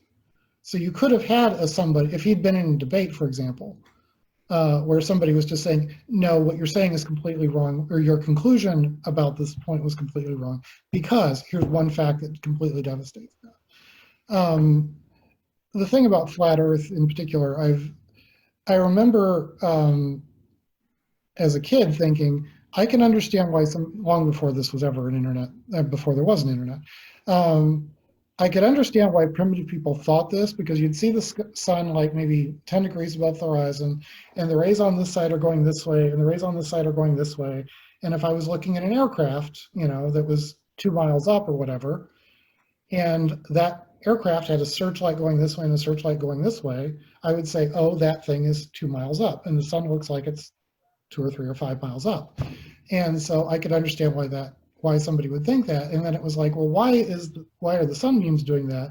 And the answer is because if you think about it in 3 dimensions, instead of thinking about it as a flat sheet of paper in front of you, then because of the perspective of being way, way, way over there, 93,000 miles, that those rays happen to come down at an angle through the atmosphere, that it looks like that. So, this one's going that way and that's going that way, because it's a point, it's perspective drawing. It's essentially how that works. Yeah. If everybody had a class perspective drawing when they were growing up, there would be no. I have a master's degree in architecture, so I've done. Okay, so you know exactly what I'm talking about. Yes. Okay. So you're seeing all this in your head perfectly. That's what I'm talking about.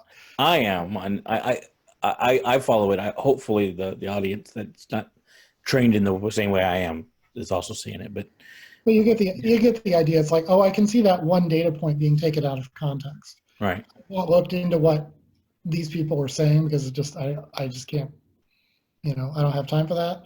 But at the same time, it's like, okay, there's their one data point. That's their experiential framework that they were able to use that hook to get into their head and say, okay, let me take you down this rabbit trail of out of context. Well, the thing is whether it's flat Earth or any other thing that is either there's not an objective, it is this way or that way, because we're not talking about something that is a fact, or we're talking about something that is objectively false, like the Earth is flat.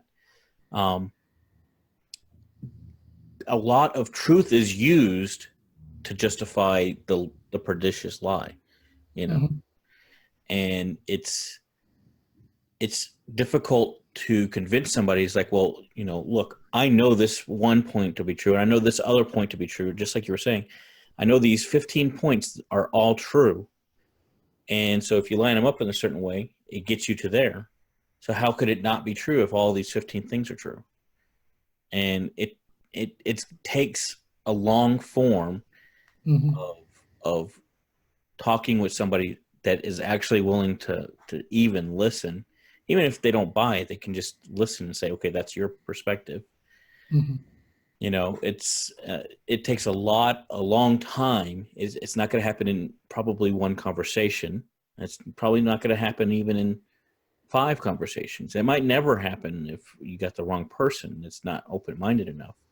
I mean, honestly, I almost feel like it's more of a religious type thing than it is a scientific type thing, in the sense that you talk about religious conversion, discipleship, or that kind of thing.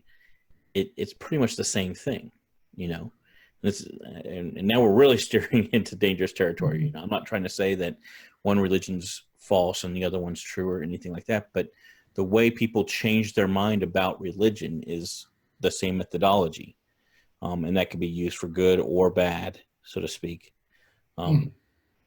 And I've met personally, like in the flesh, in front of me, had long conversations, a person who is a flat earther, and they were a flat earth evangelist, if you will, and they earnestly believed it. They weren't doing it because they were trying to be harmful. They weren't doing it because they were evil people or they were an evil person. They were doing it because they earnestly thought that was the truth, and they felt compelled to try and spread that truth to other people because truth is good. I think this is, we can come back to, I think, what's a good conclusion to this topic, and we can get back to Mars, because it does foundationally go to that, is that you need to know for what you believe and what others believe that you don't believe. Where did that come from? Okay. I didn't follow the whole. You need to know your history of thought. I mean, there's a lot to be said for, I had a liberal arts education in the classical sense of, I read the great books. So when I said something was Machiavellian, it's because I read Machiavelli. Niccolo Machiavelli.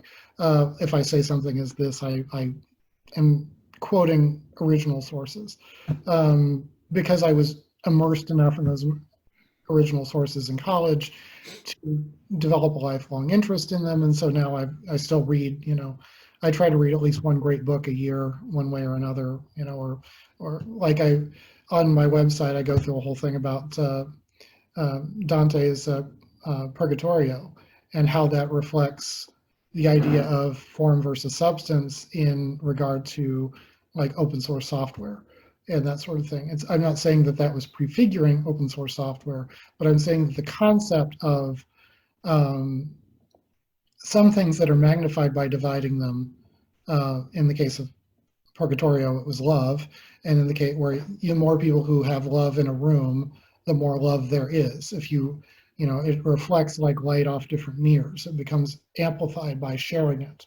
Whereas something where like money, or gold or something, let's say something material like, or food, if there's a finite amount of it in the room and nothing new coming in, it's a closed loop. The more you divide it, the less everybody has. But if it's something abstract like ideas, inventions, love, then the more that you divide it, the more everybody has, because it's encapsulated, regenerated. It's like data.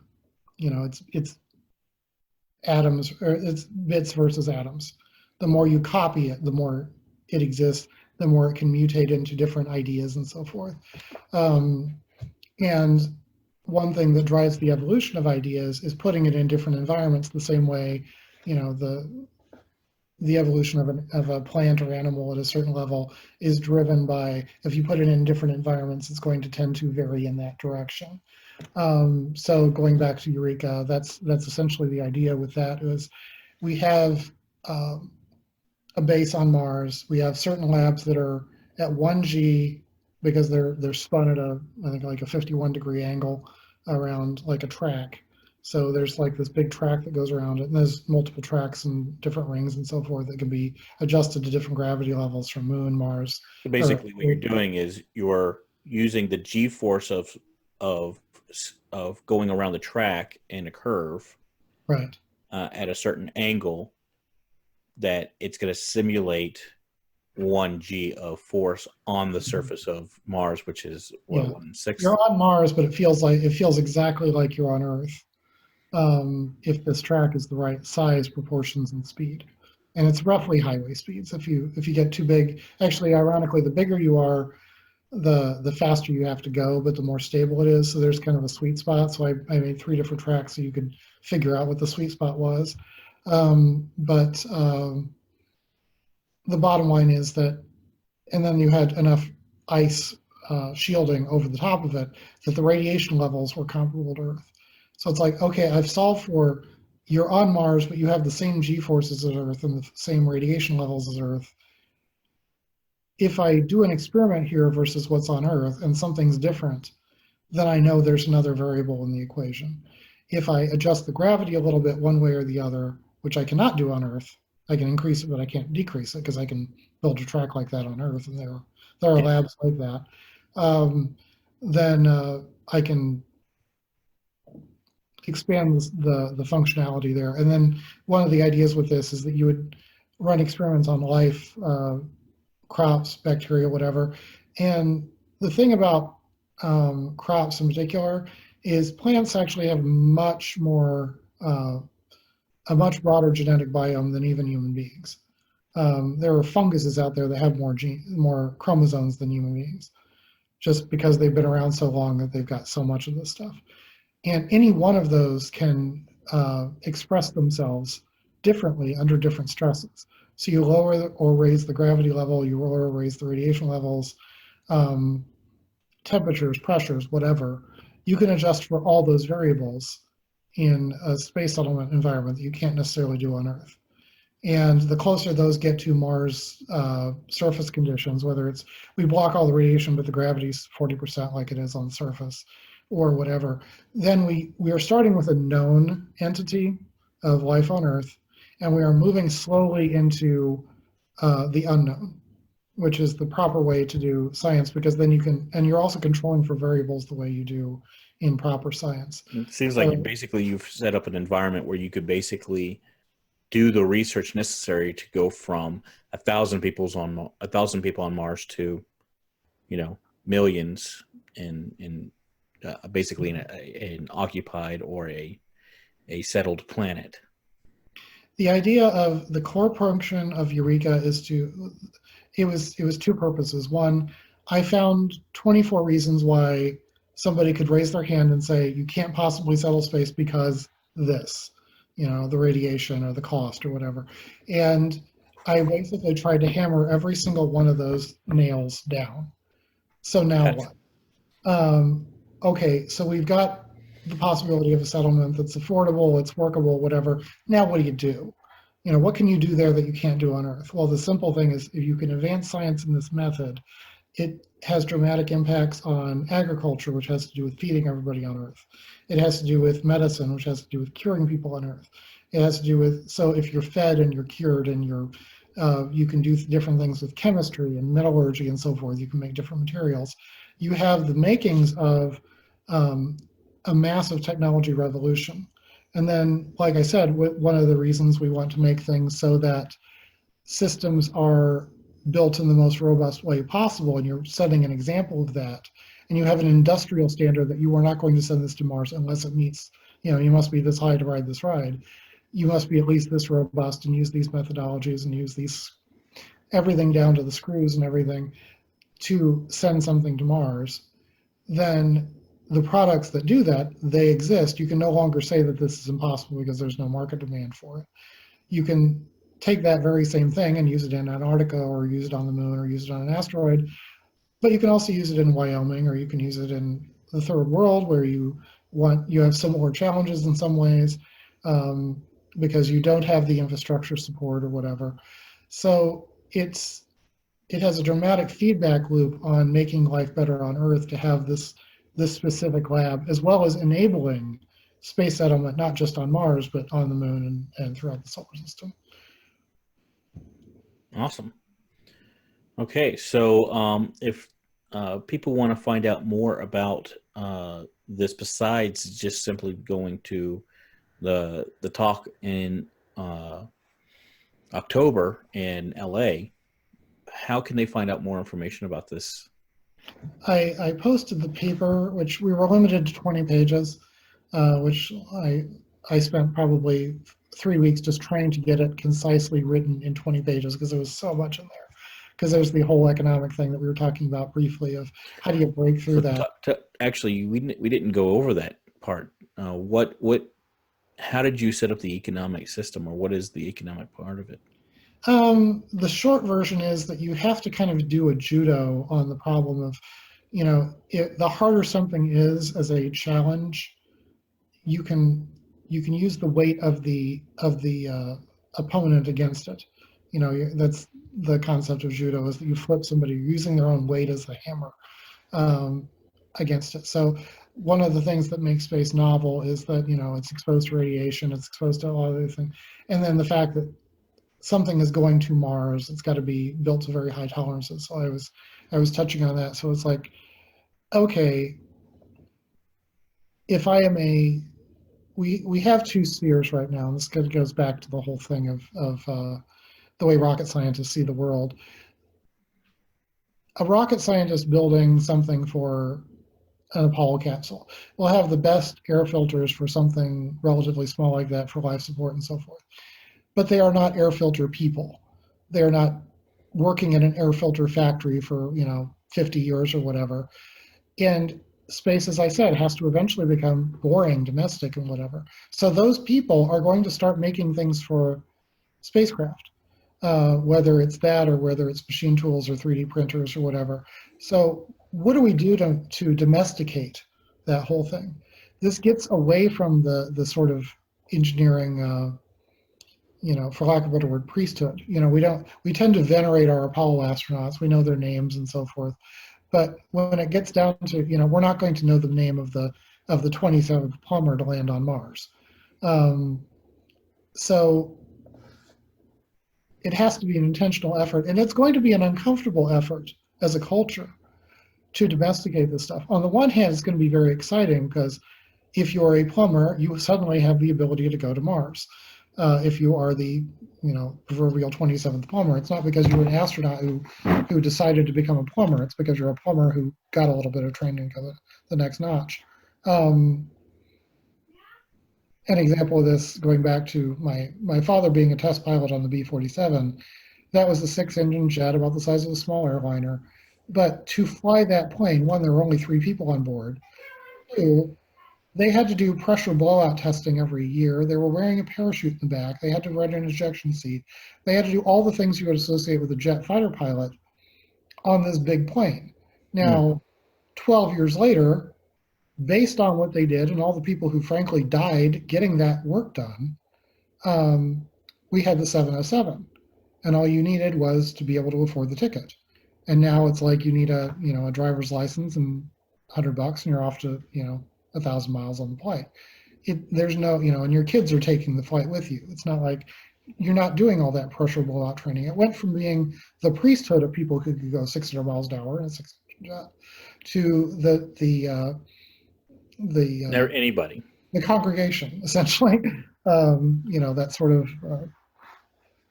for lack of a better word, Protestant Reformation of space, of air flight. So we're going to have a similar thing with this. And this is not going to sit well with NASA because they've been the priest for 50 years. So I think that's another dynamic in this culture with the Lunar Gateway, is that it's like, oh, this is our new temple. It's like, go worship at our temple. It's like, no, we don't. We know how to do this without you. We didn't know this 50 years ago, but we do now. And so what I proposed was, let's have essentially a conference where we say, okay, these are the standards for building anything. And we're going to give you the Legos with which to build them. This is like, you buy these screws, you buy, because we want all the screws to be compatible. We don't have to have 500. We want it to be modular. We want it to be very modular, very clear. And for your prototype, it can be just from the Fastenal catalog. We don't care. It's just got to be the standard. Because like I said, we want the parts to be interchangeable enough that we're not, chasing. We'll have, a specific set of parts, everything all the way down. And we just have to select that up front and make sure it's the most logical set for that. So, like I said, I want one jack for everything. I want one screw head for everything and so forth. So basically you'd have the Mars erector set or the Mars. Exactly. So if your job is making the best air filter in the world or the best, reverse water gas shift chemical reactor in the world, and I've given you the Legos to build that, and I tell you, make the best one you can with the parts that we've told you. And they're like, we're not selling the parts necessarily, we're selling the standard for the parts. And they have to be this size or whatever. Suddenly, all those companies have the ability to put something to make the first whatever on Mars. So we would have what I called a competition where it's like, okay, give me the top 10 air filter companies in the world or whatever, or the top 10, compressor pump or whatever, and build your thing. We'll test it, to destruction or whatever. We'll test it in a Mars environment. The winners will be the ones who have the bragging rights and say, okay, our company is so good at making these things that we made the very first air filter or whatever to land on Mars. They're doing all the research. They're doing all the development. They're doing it for the marketing clout of saying that we are making something that is Mars spec, supposed to mil spec. And that carries over into, their credibility as a company in that market. And it doesn't carry over to their competitors who never competed. So it's kind of like having a UIL lab.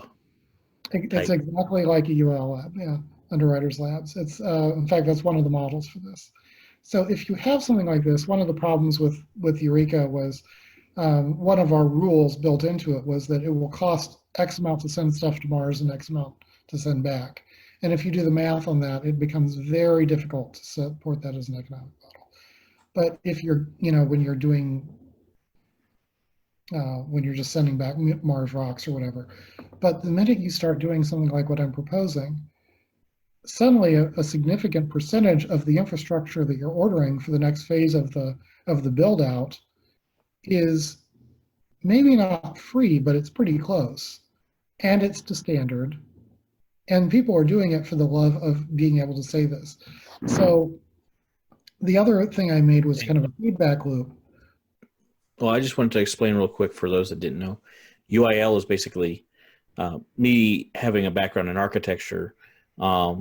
Whenever you specify as an architect a particular type of door or door handle, for example, or particular beam or any number of things, it, you have to that somebody had to have tested that to say, okay, this is how much weight that will support, or this is how much use this will have before it breaks, or whatever the case may be. And so UIL is a company that basically you send it off to them. They test it till it doesn't work no more. And they say, okay, this is certified to do this much of whatever it is it's supposed to do. It's certified to hold this much weight before it fails.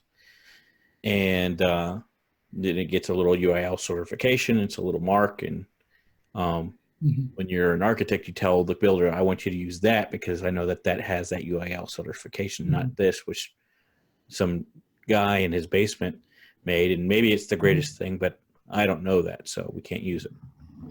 Yeah, and with electronics, it's Underwriters Laboratories where it's UL listed or whatever for appliances, things like that.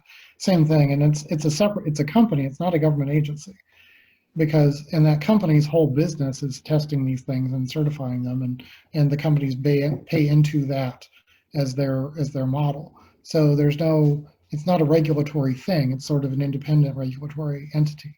So the idea here is that we don't have to get the government on board to set. I think they were trying to have, when Dragon was first proposed, the people working on Orion saw this as a threat. So they said, oh, well, we want you to have a human-rated vehicle, and the only way we're going to have that is if you comply with these 450 pages of regulations. Well, those 450 pages of regulations were the specifications for Orion. So they basically wanted to be the only game in town. And they're like, so you had to make something exactly like that, which meant, of course, there was no cost differential because you had to make something that. And NASA said, no, we're not going to push that way. But they tried that. That goes back to that whole, inertia thing. So you have to be careful that this doesn't become something like that. And with something like Underwriters Laboratories, or what you described, it's because it's corporate. There's no incentive to do that. I think one government entity that does typically work reasonably well with this is the Federal Aviation Administration. There are exceptions, but generally, if the airplane flies to spec, unless something goes wrong, they do not change the spec. Or you don't have somebody just coming out the next year and saying, you know what, we were bored, so we decided to make the tolerances on these things a little lighter because we need to rationalize our position, and we've got friends over in the company that makes the tighter tolerance equipment, and they paid and you didn't, so now you've all got to buy this new part, that sort of thing. You get this with condo associations where it's like somebody gets a kickback on the new windows everybody has to install, that sort of thing. So it's all over that sort of. There's that temptation that creeps in. So you need to engineer an entity like this away from that.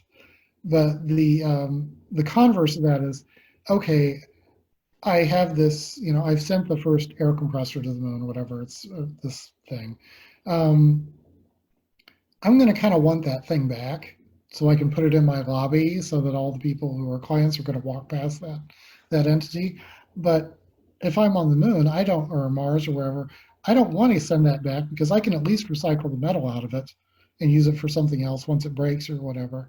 So the other idea here was you'd have a faceplate that was not something that could be readily counterfeited. And then you had a control panel that was something that could be swapped out or whatever. That was a whole other topic of avoiding technology traps where you wouldn't be locked into, like, we have right to repair as a controversy now, where like this machine I'm sitting in front of, I cannot get into it to swap the memory the way I can on this computer down here. But the other thing I wanted to go beyond right to repair to what I called right to bypass. which is I can put an entirely different controller on that system made with native Mars technology, just in case I get cut off from a vendor and it's a vital part of my infrastructure. And this again goes back to that something 40 years from now that's going to be a problem. And we know this because in human nature, we saw this with the mercantile era, where there were certain inventions and constructions and stuff you were not allowed to do in the American colonies before the Revolutionary War, because England wouldn't let you. You had to buy those things from England, because the merchants there wanted to make money off the colonies, and they didn't want cheap competition overseas, so to speak. So, well, they had to deal with the competitive advantage of not having to ship it across the Atlantic.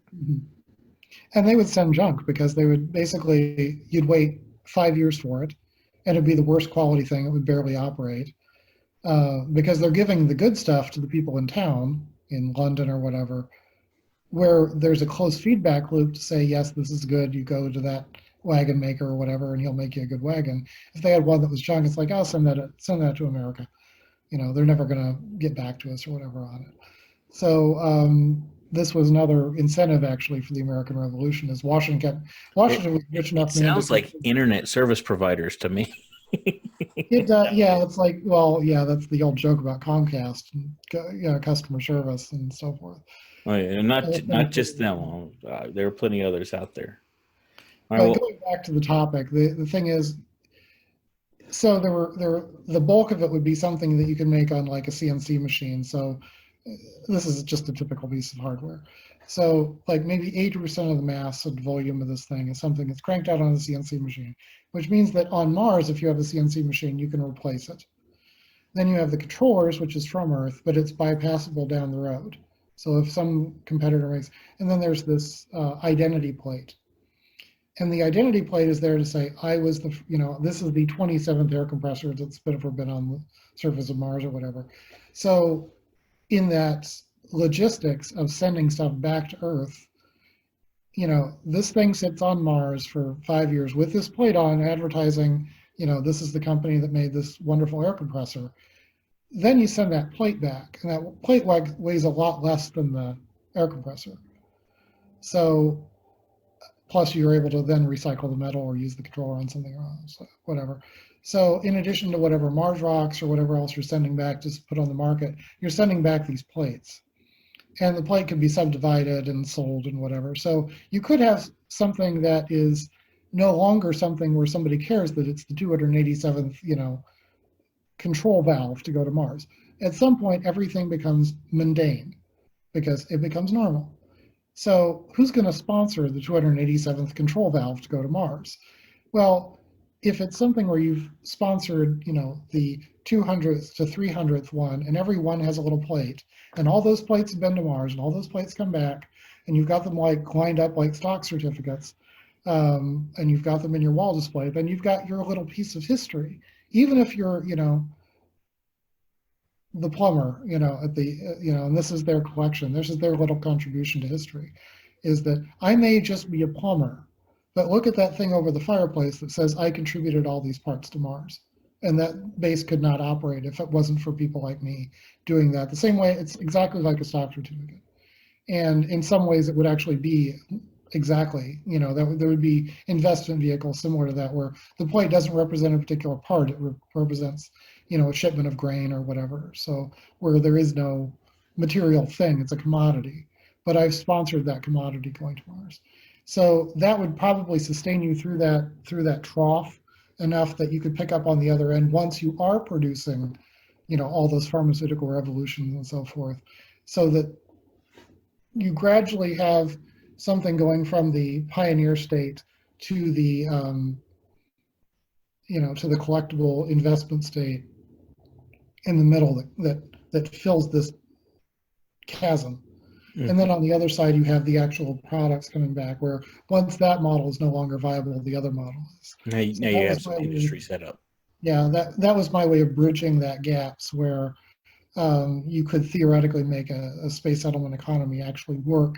And it works on very common principles we have with anything from like, Kickstarter or the stock market or options trading. It's all based on parts that exist in our standard economy. So we know the parts work. We just have to line them up in a certain way.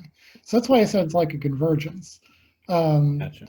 A lot of technology revolutions are because of the convergence of X, Y, and Z.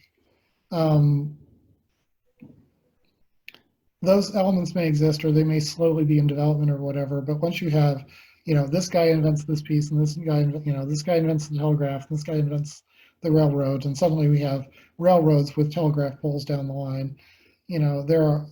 It's a convergence because I can not only talk to there, but I can go there without having to, get on a Conestoga and take my chances with the weather and so forth. So and the thing about these are factorial complications, where it's not just if you have 3 of something, it's actually 9 combinations. I think I took 3 things I took in one study. I said it was radio, aircraft, and was a third thing. It was radio, aircraft, and radar, I think. Radio communication, radar, and aircraft. And I came up with like 16 different unique inventions based on those 3 elements. So it wasn't even 9 combinations in a factorial matrix. It was beyond that. So, and then you add one more. Synergistic is basically what you're saying. Synergistic, yes, exactly. But these combinations, these convergences are what drive technology revolutions. So if we know that up front, then we can build something specifically for that. And in order to build that, we have to have the right parts. And a lot of those parts exist. They just have to be brought into the right combination. So I like it. That's essentially what I'm going for there. It's almost like you put some thought into this, or a little bit. Just a tad. Just a tad. I sat down and I wrote down 24 pages of reasons why this could not work. And then I was able to kind of cherry pick reasons why, if I did this and this and this. And eventually I found a convergence of those elements. And I said, did you work with anybody else, or did you do this all by yourself?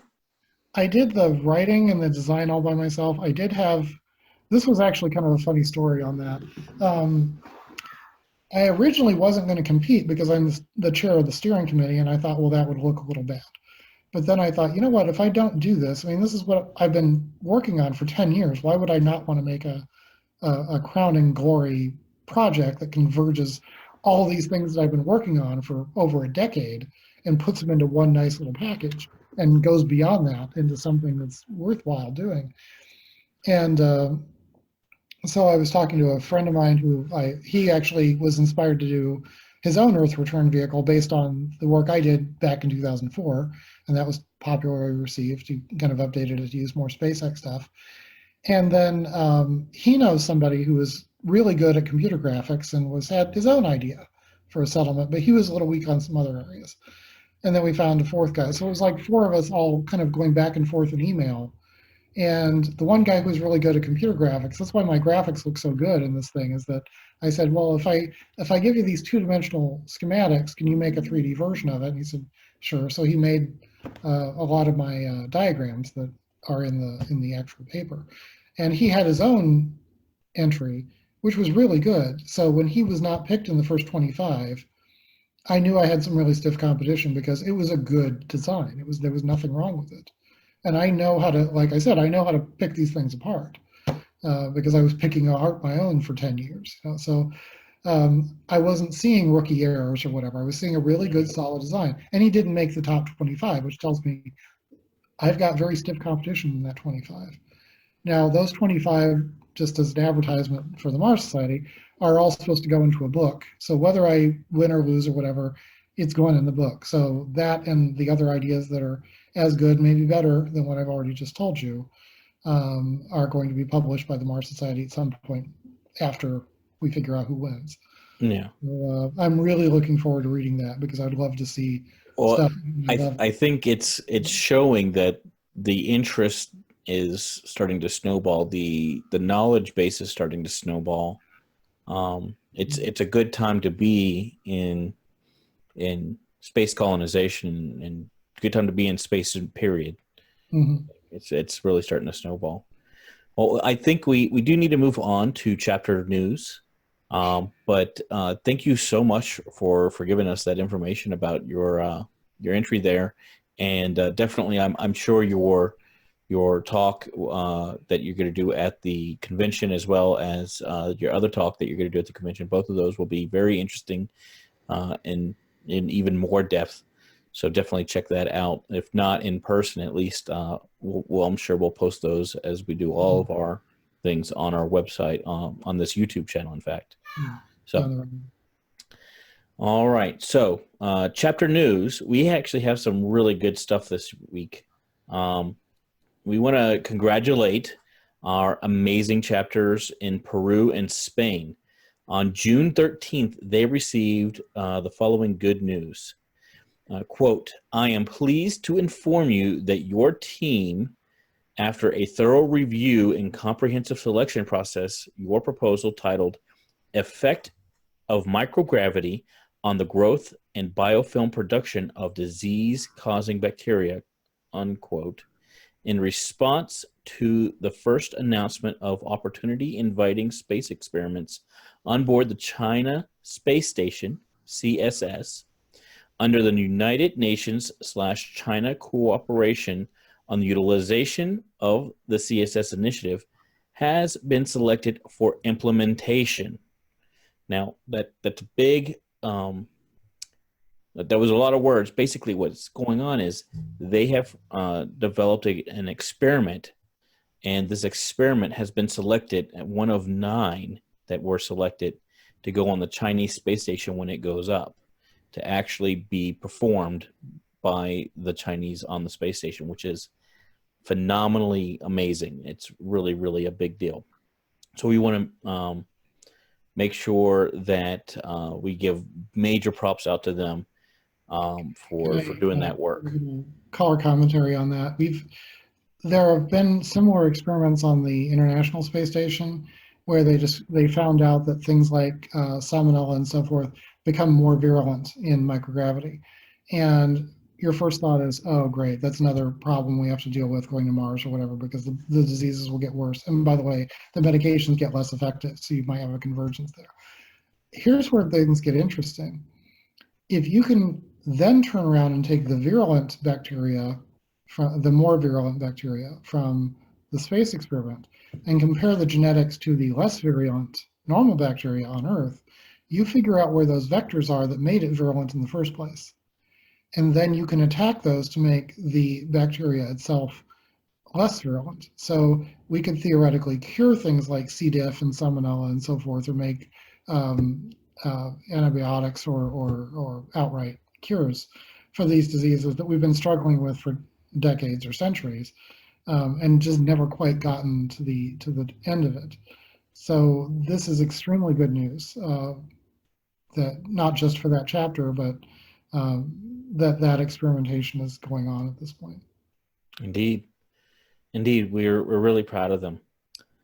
Now, we did have a bit of a story that's going to go in our honorable mention, that the Chinese space station has been delayed, or possibly delayed, by some of the things, because having a big space industry is not the easiest thing to put in place.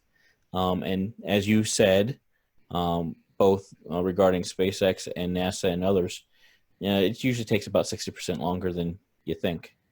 And I think China is experiencing the exact same slipping. Mm-hmm. But at the same time, when it does go up, it'll be exciting that we were able to do some more experimentation there. Now, moving on to the next story here, we got the Mars Society Australia. They had members meet with NorCal here in North California last month to talk about their recent Mars Desert Research Station Crew 104. They had a crew at the Mars Desert Research Station, and so they were able to collaborate there on some of their findings, which was really cool.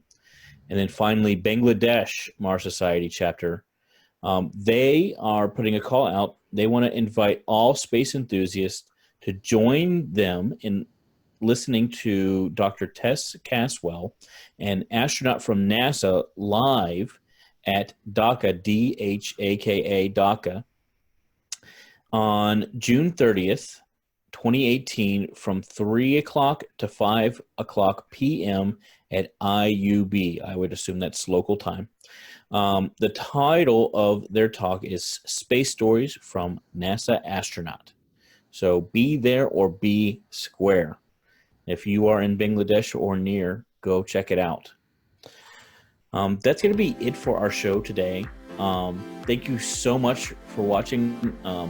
Thank you so much for being a part of this. I really appreciate it. Absolutely.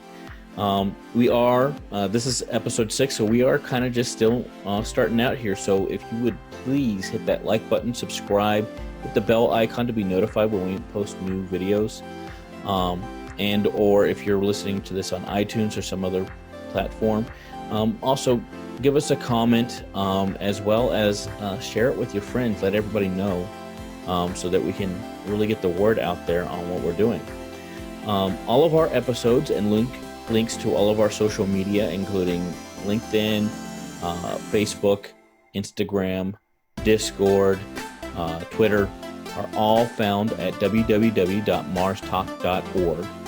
And all of our handles on all of those platforms are at Mars Talk Podcast. Now, to get previews of what's going to be going on in our show, you can check out me on my Twitter handle, Architectnid. That's ARCHITECHNID at Architectnid. And if you want to get in touch with Kent here, Kent, how can they learn more about you and what you do? I set up a website called macroinvent.com. In other words, like big invention, MARCO invent.com. So you can go to the webpage. There's a description of Eureka, some news story type things as well. It's kind of inspired actually by the way Next Future does theirs. But I also started the book on invention in mind as kind of a set of blog entries there under a separate section. So it's like a little ebook that you can read online about how the mind invents and just methods that are useful for becoming the next generation of what I like to call a million mini Musks, of people who can then go on to build the wonderful infrastructure that we've been talking about for space. Indeed. And then, all right, so want to go to that website? What is it again? Macroinvent.com, and then it's my email there is Kent at macroinvent.com. Okay, Kent at macroinvent.com. Excellent. Now, you have been listening to Mars Talk, presented by the Mars Society. This is episode 6. It is produced by Lucinda Offer, Nora Hovey, James Burke, and myself. We've, of course, had Kent Nebergall and myself, Christopher Tarantola. I have been your humble host. Thank you so much for watching, and we'll see you in 2 weeks.